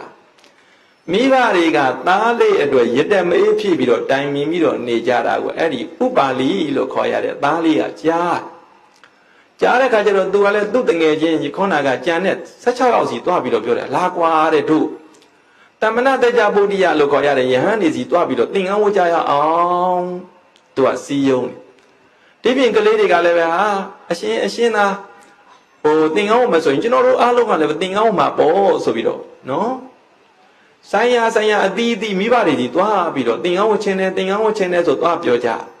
မိဘတွေအားလုံးကလည်းဟာဒီကလေးလေးတွေကဆန္ဒတွေတူညီကြတယ်ဟဲ့ဆိုပြီးတော့နော်ဝမ်းမြောက်ဝမ်းသာသင်္ကန်းဝတ်ဖို့ဆိုပြီးတော့ကျောင်းပို့ပြီးတော့ယဟန်ခံပေးဖို့ဆိုပြီးတောင်းပန်ကြတယ်ယဟန်တွေကလည်းပဲယဟန်ခံပေးကြတယ်ငယ်ငယ်လေးတွေပဲရှိသေးတယ်နော်အသက်20မပြည့်ကြသေးဘူးကလေးလေးတွေ10နှစ်17နှစ်ဒီလိုအရွယ်လေးပဲရှိသေးတာပေါ့နော်အဲ့ဒီလိုနဲ့သင်္ကန်းဝို့ပြီးတော့လာတော့ဘလို့အနေထားဖြစ်တော့ဆိုတာကလေးတွေရဲ့ဘာသာပါဝနော်မနဲ့အိယာထားတဲ့ခါကျတော့အော်ငူပြီးတော့ထားကြနော်အဲ့တော့ဘိုက်ကစားတယ်ယာကူပေးကြပါထမင်းပေးကြပါခဲပွဲပေးကြပါမုံပေးကြပါဆိုပြီးတော့ငိုပြီးတော့နေကြယဟန်နေကနေပြီးတော့ပြောတယ်ဟဲ့ငါရှင်တို့အာရုံတောင်မတက်သေးဘူးနော်တကယ်လို့မိုးလင်းပြီဆိုလို့ရှိရင်တော့မြို့ထဲရွာထဲဆုံးခံသွားရမှာပေါ့အဲ့ဒီကြရင်မုံရပြီဆိုရင်မုံစားရမှာပေါ့ဆွန်းရရင်ဆွန်းစားရမှာပေါ့ယာကူရှိရင်ယာကူတောက်ရမှာပေါ့စသည်အဖြစ်အဲ့ဒီလိုဖြောင်းဖြပြီးတော့ပြောကြဘလို့ပဲဖြောင်းဖြတဲ့မရဘူးငိုကြတာဘုံကြောင့်မှငိုတန်ကလေးငိုတန်လေးစူညံနေတာပေါ့နော်ဒါလည်းမကသေးဘူးကလေးတွေဘာသာပါဝါအလေးပေါ့ဆိုတာကလည်းမနိုင်ဘူးလေကျောင်းတွေပေါ်မှာပါလိုက်ချတာတဲ့နော်အဲ့ဒါလေးယဟန်တွေကရှင်းရတယ်မြတ်စွာဘုရားကကလေးငိုတန်ကြားတော့ရှင်အာနန္ဒာကိုမေးတယ်အာနန္ဒာဘယ်နဲ့လဲကလေးငိုတန်လေးအဲ့တော့ရှင်အာနန္ဒာကအကျိုးအကြောင်းကိုလျှောက်ထားအဲ့တော့မြတ်စွာဘုရားကတန်ဃာတွေကိုစီဝေခိုင်းပြီးတော့နော်မေးတယ်ဘယ်နဲ့လဲ အသက်20မပြည့်သေးတဲ့ကလေးတွေကိုယဟန်ခံပေးကြတယ်ဆိုတာဟုတ်သလားဟုတ်ပါတယ်ဖေဟာဆိုတော့မြတ်စွာဘုရားအပြင်းထန်ခဲ့ရဲ့နော်အဲ့တော့ဒီမှာမြတ်စွာဘုရားကမိန့်ကြားတာအသက်20မပြည့်သေးတဲ့ဆယ်ကျော်သက်အရွယ်တွေတီနေကြတွေပေါ့နော်အဲ့ဒီဆယ်ကျော်သက်အရွယ်တွေဟာတဲ့အခမောဟောတိတိတ္တအုံနှတ္တဇိကိစာယပိပါဒယနော်တီးခံနိုင်စွမ်းမရှိဘူးတဲ့အေးတို့အပူတို့နော်စာလောင်မိုးသိမ့်မှုတန်တို့ဒါတွေကိုတီးခံနိုင်စွမ်းမရှိဘူးဒန္တမကတဝါဒတပသတိတပတံပတနာမှတ်ချင်းလေးနေဘူးမျိုးကနန်းနေအတွေ့အထိတွေဒါတွေကြိုက်ခဲခံရတာတွေတွေးထိတာတွေတီးခံနိုင်စွမ်းမရှိဘူးနောက်တစ်ခုကဒုရုဒ္ဒနာဒုရကတနာဝဆနပဋ္ဌာနာယဟန်ဘဝဆိုတာကတယောက်နဲ့တယောက်တစ်ပါးနဲ့တစ်ပါးစိုးဆုံးမရတယ်အဲ့ဒီလိုဆုံးမတဲ့စကားတွေကိုလည်းပဲအကြောင်းအကျိုးအကောင်းဆိုခွဲခြားပြီးတော့မသိနိုင်တော့သူတို့သိခံနိုင်စွမ်းမရှိကြဘူးဒါလည်းမကသေးဘူးယောဂဝေဒနာတွေဖြစ်ပြီးတော့လာမယ်ဆိုလို့ရှိရင်သိခံနိုင်စွမ်းမရှိကြဘူးတဲ့ဆယ်ကျော်သက်အရွယ်တွေနော်အသက်20ပြည့်မှအဲ့ဒီအကြောင်းအရာတွေအားလုံးကိုသိခံနိုင်စွမ်းရှိတယ်ဒါကြောင့်မို့အသက်20ပြည့်မှယဟန်ခံပေးရမယ်တဲ့အသက်ဘယ်လောက်ပြည့်မှလဲနော်20ပြည့်မှယဟန်ခံပြီးတော့ပေးရမယ်ဦးဇင်းတို့တရားဓမ္မများအရက်ထဲမှာကတော့အသက်18နှစ်ပြည့်ပြီဆိုရင်အရွယ်ရောက်တယ်ဆိုပြီးတော့သတ်မှတ်တယ်နော်ဦးဇင်းတို့မြတ်စွာဘုရားကတော့ဘယ်လောက်ပြည့်မှအရွယ်ရောက်တယ်လို့သတ်မှတ်တော့20ပြည့်မှနော်အရွယ်ရောက်တယ်ဆိုပြီးတော့သတ်မှတ်တယ်အသက်20ပြည့်မှခေါနာကအချမ်းတန်အပူတန်ဓာရီကိုသိခံနိုင်စွမ်းရှိတယ်တပားနဲ့တပားစိုးဆုံးမမှုတန်တွေဓာရီကိုသိခံနိုင်စွမ်းရှိတယ်ဆိုပြီးတော့မိန့်ကြားပြီးတော့အသက်20ပြည့်မှယဟန်ခံပေးရမယ်အသက်20မှမပြည့်ဘူးဆိုလို့ရင်ယဟန်ခံမပေးရဘူးမတိလို့ယဟန်ခံပေးမိမယ်ဆိုလို့ရင်အဲ့ဒီပုဂ္ဂိုလ်ယဟန်မဖြစ်ဘူးဥပိ္ပဇ္ဇရာမှာအပြစ်အပတ်တင်စေကံဆောင်တဲ့တန်ဃာတွေမှာဒီအပြစ်တင်စေဆိုပြီးတော့မိန့်ကြားတယ်အသက်20ဆိုတဲ့နေရာမှာကတော့ယခေါနာကပြောခဲ့တဲ့အတိုင်းမိခင်ဝမ်းထဲမှာပဋိသန္ဓေနေတဲ့အချိန်ကနေစပြီးတော့တွက်လို့ရတယ်ပေါ့နော်တွက်လို့ရပုဂ္ဂိုလ်တူတယောက်ကိုအသက်20ပြည့်ပြီထင်ပြီးတော့ယဟန်ခံမိတယ်အသက်20ပြည့်ပြီဆိုပြီးတော့ယဟန်ခံမိတဲ့ပုဂ္ဂိုလ်တယောက်သူကသူ့ကိုယ်သူယဟန်ဆိုပြီးတော့ထင်ပြီးတော့နေတယ်ငါအသက်20မပြည့်သေးပဲနဲ့ယဟန်ခံမိတာပါလားဆိုပြီးတော့မတိသေးတဲ့မြကာလပတ်လုံးနဲ့ကိစ္စမရှိသေးဘူးနော်တရားအထုံးမဲ့ဆိုရင်တရားတူရနိုင်သေးတယ်ကွယ်လွန်ပြီဆိုလို့ရှိရင်လည်းပဲနတ်ပြည်သူကတိရောက်နိုင်သေးတယ်တိသွားပြီငါယဟန်ခံတာဟာဆိုလို့ရှိရင်အသက်20မပြည့်သေးပဲနဲ့ယဟန်ခံခဲ့တာပါလားဆိုပြီးတော့တိပြီဆိုရင်တိတဲ့အချိန်မှာပြန်ပြီးတော့ယဟန်ခံရမယ်အသက်60အရွယ်မှတိလည်းပဲ60အရွယ်ကျရင်ပြန်ပြီးတော့ယဟန်ခံရတယ်တိရဲ့တန်နဲ့ထပ်ပြီးတော့ယဟန်မခံမဲနဲ့နေမယ်ဆိုလို့ရှိရင်တော့တရားအားထုတ်လည်းပဲတရားမရနိုင်တော့ဘူးကွယ်လွန်ရင်လည်းပဲမြုံပြီးတော့နေတဲ့အတွက်ကောင်းရာသူကတိရနိုင်ဖို့ဆိုတာဝေးသွားတယ်ဆိုပြီးတော့ဒီလိုမိန့်ကြားတယ်ဒါကြောင့်မို့တရားဓမ္မများအသက်20ပြည့်ပါပြီလားဆိုပြီးတော့ဟောဒီမိကွန်းမေးမြန်းရတာမိကွန်းပေါင်းဘယ်နှခုရှိသွားပြီတော့12ခုရှိသွားပြီနောက်တစ်ခုကတော့ပရိပုံဏံတိပတ္တစီဝရယဟန်ခံမဲ့ကိစ္စနဲ့ပတ်သက်ပြီးတော့တဲ့တပိတ်တစ်လုံးသင်္ကန်း3တယ်ပြည့်စုံပါပြီလားဒီလိုမေးလိုက်မယ်နော်ယဟန်ခံတော့မယ်ဆိုလို့ချင်းအဲ့ဒီယဟန်လောက်ဒီပြင်ဘာပစ္စည်းညာပစ္စည်းတွေမပါခြင်းနေပါစေတပိတ်တစ်လုံးသင်္ကန်း3တယ်ပါဖို့လိုအပ်တယ်ပါဖို့လိုအပ်တော့တပိတ်တစ်လုံးသင်္ကန်း3တယ်ပါဖို့လိုပါခုယဟန်ခံကြမယ်ဆိုလို့ချင်းဦးဇင်းတို့ယဟန်လောက်နေဆိုရင်ပရိက္ခရာ10ပါးစုံလင်အောင်လူတန်းမယ်ဒါမျိုးပေါ့ဟိုအမြဲတမ်းနေတဲ့ကိုတော်ဒီဆိုလို့ရှိရင်ဟောဂရင်ပါရမယ်ဘီယိုပါရမယ်စာကြည်စပွဲပါရမယ်ဆိုပြီးတော့နော်တက္ကရာမတွေတတ်နိုင်တဲ့မြောက်တတ်နိုင်တော့တူတန်းကြတာမရှိဘူးလားရှိတယ်အဲ့ဒါတွေကအဓိကမဟုတ်ဘူးတကယ်မဖြစ်မနေပါကိုပါရမှာကတပိတ်တစ်လုံးပါရမယ်သင်္ကန်း3တယ်ပါရမယ်သင်္ကန်း3တယ်ဆိုတဲ့နေရာမှာခါဝသင်္မိုင်တစ်ထဲရဲ့အပေါ်ကရမ်းတဲ့ဧကတိတစ်ထဲရဲ့ဟောနောက်တစ်ခုက2ထပ်သင်္ကန်းရဲ့စုစုပေါင်းသင်္ကန်း3တယ်ဒါကတော့ပါကိုပါရမယ်မပါလို့ဖြစ်ကုန်မဖြစ်ဘူးအဲ့ဒီတပိတ်တစ်လုံးသင်္ကန်း3တယ်ကလည်းပဲကိုယ်ပိုင်တပိတ်ကိုယ်ပိုင်သင်္ကန်းဖြစ်ရမှာတဲ့သူများစီကဒုံလဘဝမလို့ခဏငှားစမ်းပါဟဲ့ဆိုပြီးတော့ဒီလိုငှားလာတာမျိုးဖြစ်ရပါမလားဖြစ်ရပါမဖြစ်ရဘူးကိုယ်ပိုင်ကိုဖြစ်ရမယ်လို့ဒီလိုမိန့်ကြားတယ်ဘာလို့လဲဆိုရင်မြတ်စွာဘုရားလက်ထက်တုန်းကအဲ့လိုတပိတ်သင်္ကန်းမရှိဘဲနဲ့ယဟန်ခံရတ ချို့လည်းပဲသူများစီကတပိတ်တင်ကငှားပြီးတော့ရဟန်းခံကြတိမ်ကလည်းပဲထွက်ရောမူလပိုင်ရှင်တွေကသူတို့တပိတ်တင်ကနေကိုပြန်တောင်းသွားကြတော့ဒီကိုယ်တော်တွေဝတ်เสียမပါဘဲနဲ့ဗလာကူဒီနဲ့ဆုံးခံထွက်ကြတယ်တဲ့မျက်စိနဲ့မြင်တာကြည့်ကြပြီရောနော်ဗလာကူဒီနဲ့ဆုံးခံထွက်ကြနော်တပိတ်မရှိတော့လက်နဲ့ခံပြီးတော့စားကြတယ်အိန္ဒိယရဲ့ထုံးစံမှာလည်းပဲမြတ်စွာဘုရားလက်ထက်တုန်းကလည်းပဲရှိပါတယ်ယနေ့ခေတ်လည်းပဲရှိသေးတယ်နော်အဝတ်မို့တဲ့ဒိဋ္ဌိတက္ကရုံးနေဆိုတာရှိတယ်နော်ဒီမှာအဝတ်မပါဘဲနဲ့ဒီလိုဆုံးခံသွားတာတွေပါလေတွေ့တော့နော်ဒိဋ္ဌိတွေနဲ့ခိုင်းနိုင်ပြီးတော့ကဲ့ရဲ့ခံရတယ်ဒါကြောင့်မို့မြတ်စွာဘုရားကယဟန်ခံမဲ့ကိစ္စနဲ့ပတ်သက်ပြီးတော့တစ်ပြင်ဘာမှမပါခြင်းနေပါစေဘာတော့ပါရမှာတော့တပိတ်တလုံးသင်္ကန်းသုံးနေတော့ပါဖို့လိုအပ်တယ်ဒါမေးမြန်းရမယ်ဆိုပြီးတော့မေးမြန်းခိုင်းတာစုစုပေါင်းမေးခွန်းဘယ်နှခုရှိသွားတော့73ခုရှိသွားပြီအဲ့ဒီ73ခုမေးခွန်းကတော့အတိကပဲနောက်ထပ်မေးခွန်း2ချက်ရှိသေးတယ်ကိန်းနာမောတိမင်းနာမည်ဘလူခေါ်တယ်လေဒီလိုလည်းမေးလိုက်မယ်ဘုဇင်တော်ယဟန်ခံတဲ့ခါကျတော့ကမွာထဲမှာယဟန်လောင်းရဲ့နာမည်ကထည့်ပြီးတော့ဖတ်ရတာဖတ်ရတဲ့ခါကျတော့ယဟန်လောင်းရဲ့နာမည်ကိုမေးရတယ်ကိန်းနာမောတိမင်းနာမည်ဘလူခေါ်တယ်လေဒီလိုမေးရမယ်ကမွာထဲမှာယဟန်လောင်းရဲ့နာမည်ထည့်ပြီးတော့မဖတ်ဘူးဆိုလို့ရှိရင်ကမွာအင်္ဂါချွတ်တဲ့ပြီးတော့ညက်အင်္ဂါချွတ်တဲ့ပြီးတော့ယဟန်မဖြစ်ဘူးတဲ့နော်ဒါကြောင့်မို့ယခုခေတ်မှာကတော့ယဟန်လောင်းယဟန်ခံတော့မယ်ဆိုရင်မင်းနာမည်ဘလို့ခေါ်တယ်လဲဆိုပြီးတော့ဒီလိုမေးတဲ့ခါကျတော့နော်လောလောဆယ်ကိုယ့်ရဲ့နာမည်တွေကိုအသာဖြောက်ထားမေ့ထားသိမ်ဝင်နေတဲ့အခါကာလမှာဆိုလို့ရှိရင်ကိုယ့်နာမည်ကိုနာဂဆိုပြီးတော့နာမည်မှဲ့ထားမင်းနာမည်ကိုနာဂဆိုပြီးတော့မှတ်ထားဆိုပြီးတော့နာမည်အသစ်လေးမှဲ့ပြီးတော့ပေးတယ်နာမည်ဘယ်သူလဲတော့နာဂဆိုတာငကားဒီလိုပြောတာမဟုတ်ဘူးနော်နာဂဆိုတာကအလွန်တရာမြင့်မြတ်တဲ့နာမည်နာအာဂုံကရောတိတိနာကောအကုသို့မကောင်းမှုမလုပ်တဲ့ပုဂ္ဂိုလ်လို့ဒီလိုအဓိပ္ပာယ်ရှိတဲ့နာမည်တစ်မျိုးပေးထားတယ်ယဟန္တာတွေမှာရနိုင်တဲ့နာမည်ဒါကြောင့်မို့ကိန်းနာမောတိမင်းနာမည်ဘယ်လိုခေါ်သလဲလို့ဆိုပြီးတော့ဒီလိုမေးမယ်ဆိုရင်နာဂခေါ်ပါတယ်ဖရာဆိုပြီးတော့ရှောက်ဆိုပြီးတော့နော်သင်ပေးရတယ်ပေါ့နော်နောက်မေးခွန်းတစ်ခုကကောနာမောတိဥပိ္ပစာယောမင်းဆရာရဲ့နာမည်ကဘယ်လိုခေါ်သလဲဒါနောက်ဆုံးမေးခွန်းပဲ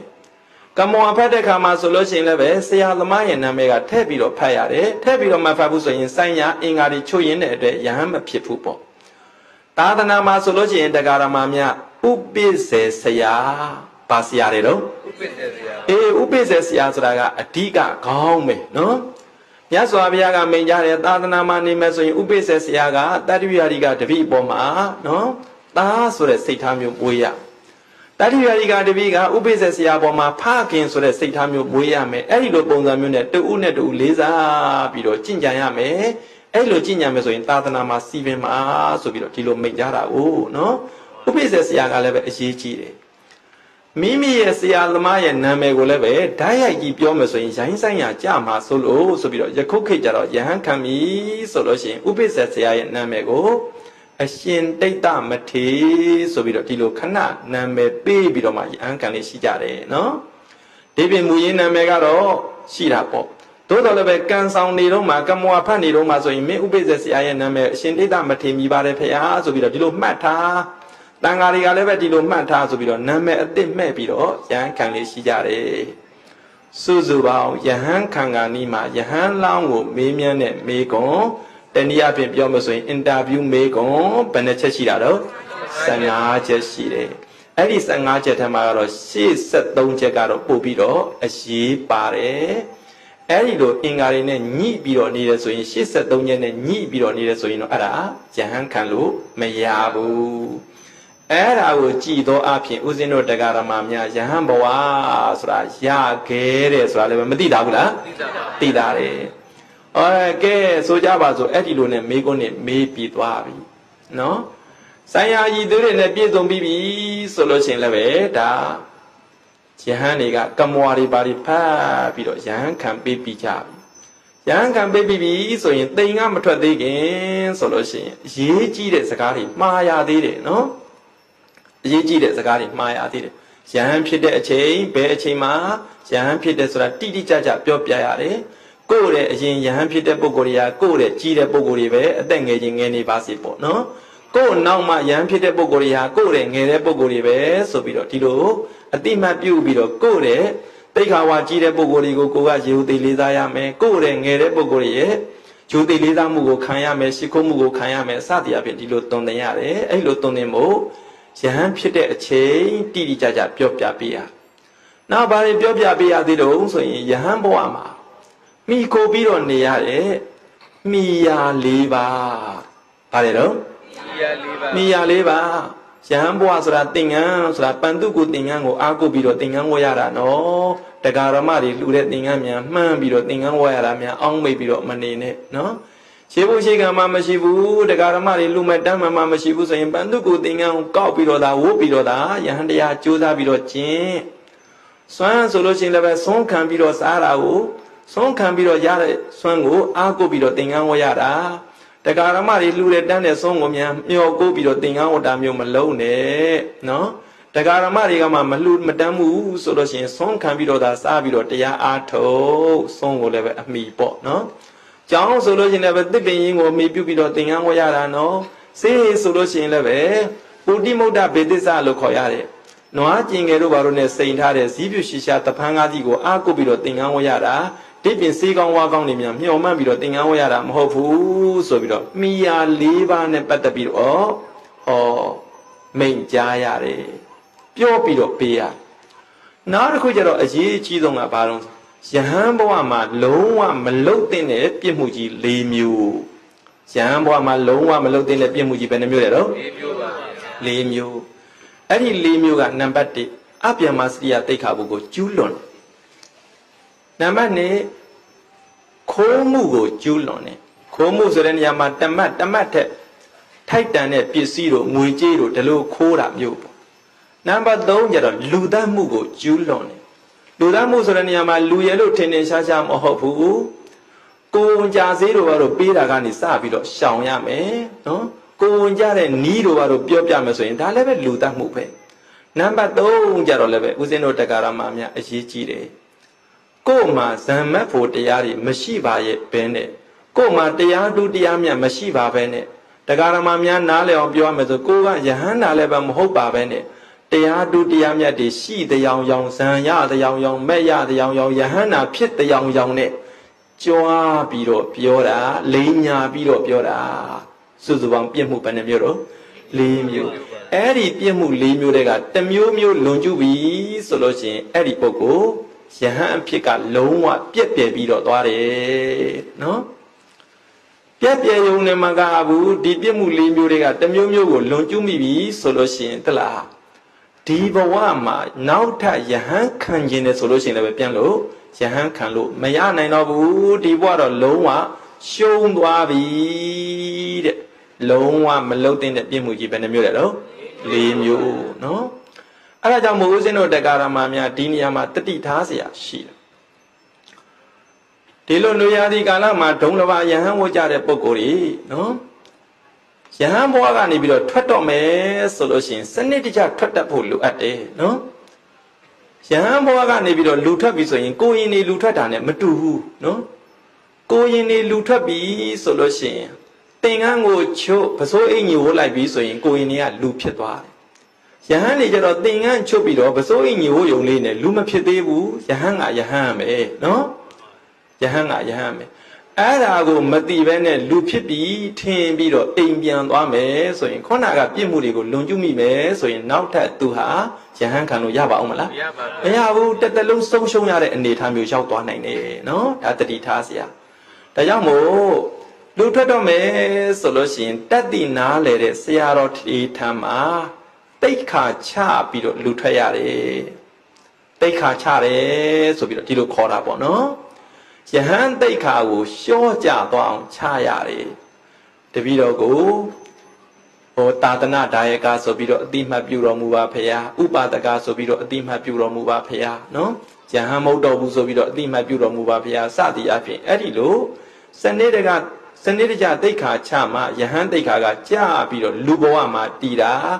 အဲ့ဒါကိုမတည်ပဲနဲ့ယခွန်နာကပုံစံမျိုးနဲ့နော် အိမ်ပြန်သွားမယ်ဆိုလို့ရှိရင်တော့ဦးဇင်းတို့တရားဓမ္မများအဲ့ဒီပုဂ္ဂိုလ်အပြစ်ကြီးတွေတင့်လာနိုင်စရာအကြောင်းရှိတယ်ဒါလည်းပဲတတိထားစရာအနေနဲ့ဦးဇင်းတို့ကပြောကြပါတယ်အဲ့တော့ကဦးဇင်းတို့တရားဓမ္မများယနေ့ညယဟန်ဘဝဒုံလဘဆိုတဲ့နာမည်နဲ့တရားဓမ္မနာကြားခဲ့ကြရတာဖြစ်ပါတယ်ဟောအစတုန်းကပြောခဲ့တဲ့အတိုင်းယဟန်ဖြစ်ဖို့ဆိုတာကလွယ်ပါမလားမလွယ်ဘူးเนาะတရားသာသနာလည်းပဲကြုံတွေ့မှလူပုဂ္ဂိုလ်လည်းပဲဖြစ်မှအမျိုးသားလည်းပဲဖြစ်မှအမျိုးသားဆိုလို့ရှိရင်လည်းပဲယခုပြောခဲ့တဲ့အကြောင်းအင်္ဂါတွေနဲ့ပြည့်စုံမှသာယဟန်ဖြစ်နိုင်တယ်ဆိုပြီးတော့ဒီလိုသိပြီးတော့ဒုံလဘရခဲ့တဲ့ယဟန်ဘဝကိုရပြီးတော့နေကြတဲ့ပုဂ္ဂိုလ်တွေမိမိတို့တွေကြီးညိုစရာကောင်းတယ်ထိုမှာတစ်ပါးလည်းပဲဒီလိုယဟန်ဘဝမှာရောက်ရှိပြီးတော့နေတဲ့ပုဂ္ဂိုလ်တွေဟာဆိုလို့ရှိရင်လည်းပဲဒုံလဘယဟန်ဝုတ်ပြီးတော့နေတဲ့အခိုက်တော်အတွင်းမှာအပျော်နေတဲ့သင်္ကန်းရုပ်ဝိုးယုံနေမကဘူးသာသနာမှာကျင့်နေကြည့်တိုက်တဲ့သီလတိတ်ခသမာဓိတိတ်ခပညာတိတ်ခတွေကိုကြိုးစားပြီးတော့ကျင့်ဖို့လိုအပ်တယ်ဆိုတဲ့အကြောင်းပြောကြရင်နဲ့ဒီနေ့ညဓမ္မသဘင်ရနာကြရအောင်နော်ဓမ္မောတတံပိတဝါဧဇဝေတံတပ္ပံတမောတံအာဇရမရံတိတိဘာဝနိဗ္ဗာနံယန္တုတာတောဧဇာ1380ပြည့်နှစ်ထွန်းသေးကြုံလာတပေါင်းလာပြီးကျော်14ရက်နေ့ညာချမ်းမင်္ဂလာကာကလတမေယ၌ဓမ္မောတတံလောဘဒေါသမောဟစိတ်တောက်ကင်းပြောက်ကြည်အေးယဟန်ဘဝဒုံလဘာလို့ဆိုတဲ့တရားရည်စေကိုဗိဒဝဝန္တာရှင်မြတ်တောက်ကြရာနာကြရာကုန်သောကြောင့်ဝိတံတပံပုစာညင်နောက်ကိလေသာအစိယတဥရမြအသည်တမောဓမ္မောတုပိဉ္ကြဘတွင်ရင်းမတင်တဲ့ကဲ့သို့ကင်စင်လွင်ပြောက်ပိမရောက်အောင်ပဲပြပါစေတည်းအာဇရမရံအိုခြင်းလဲကွမ်းနာခြင်းလဲကင်သေးခြင်းလဲရှင်းတတ်လောတိတိဘာဝံကိလေသာဟုအဘုခတေအငြိယရာစိဖြစ်ပေတတ်လောနိဗ္ဗာန်နိဗ္ဗာန်လောကောအေမျိုးတော်တို့တာတော်တရားချစ်ခင်စိတ်ကောင်းဝိညာသူတော်စင်ပရိသတ်အများတို့သည်ယန္တုပါရမီစင်စဉ်မြင့်ထက်မြင့်၍မလင်းပုံသေးဆိုင်ရောက်တော်မူနိုင်ကြပါစေကုန်တည်း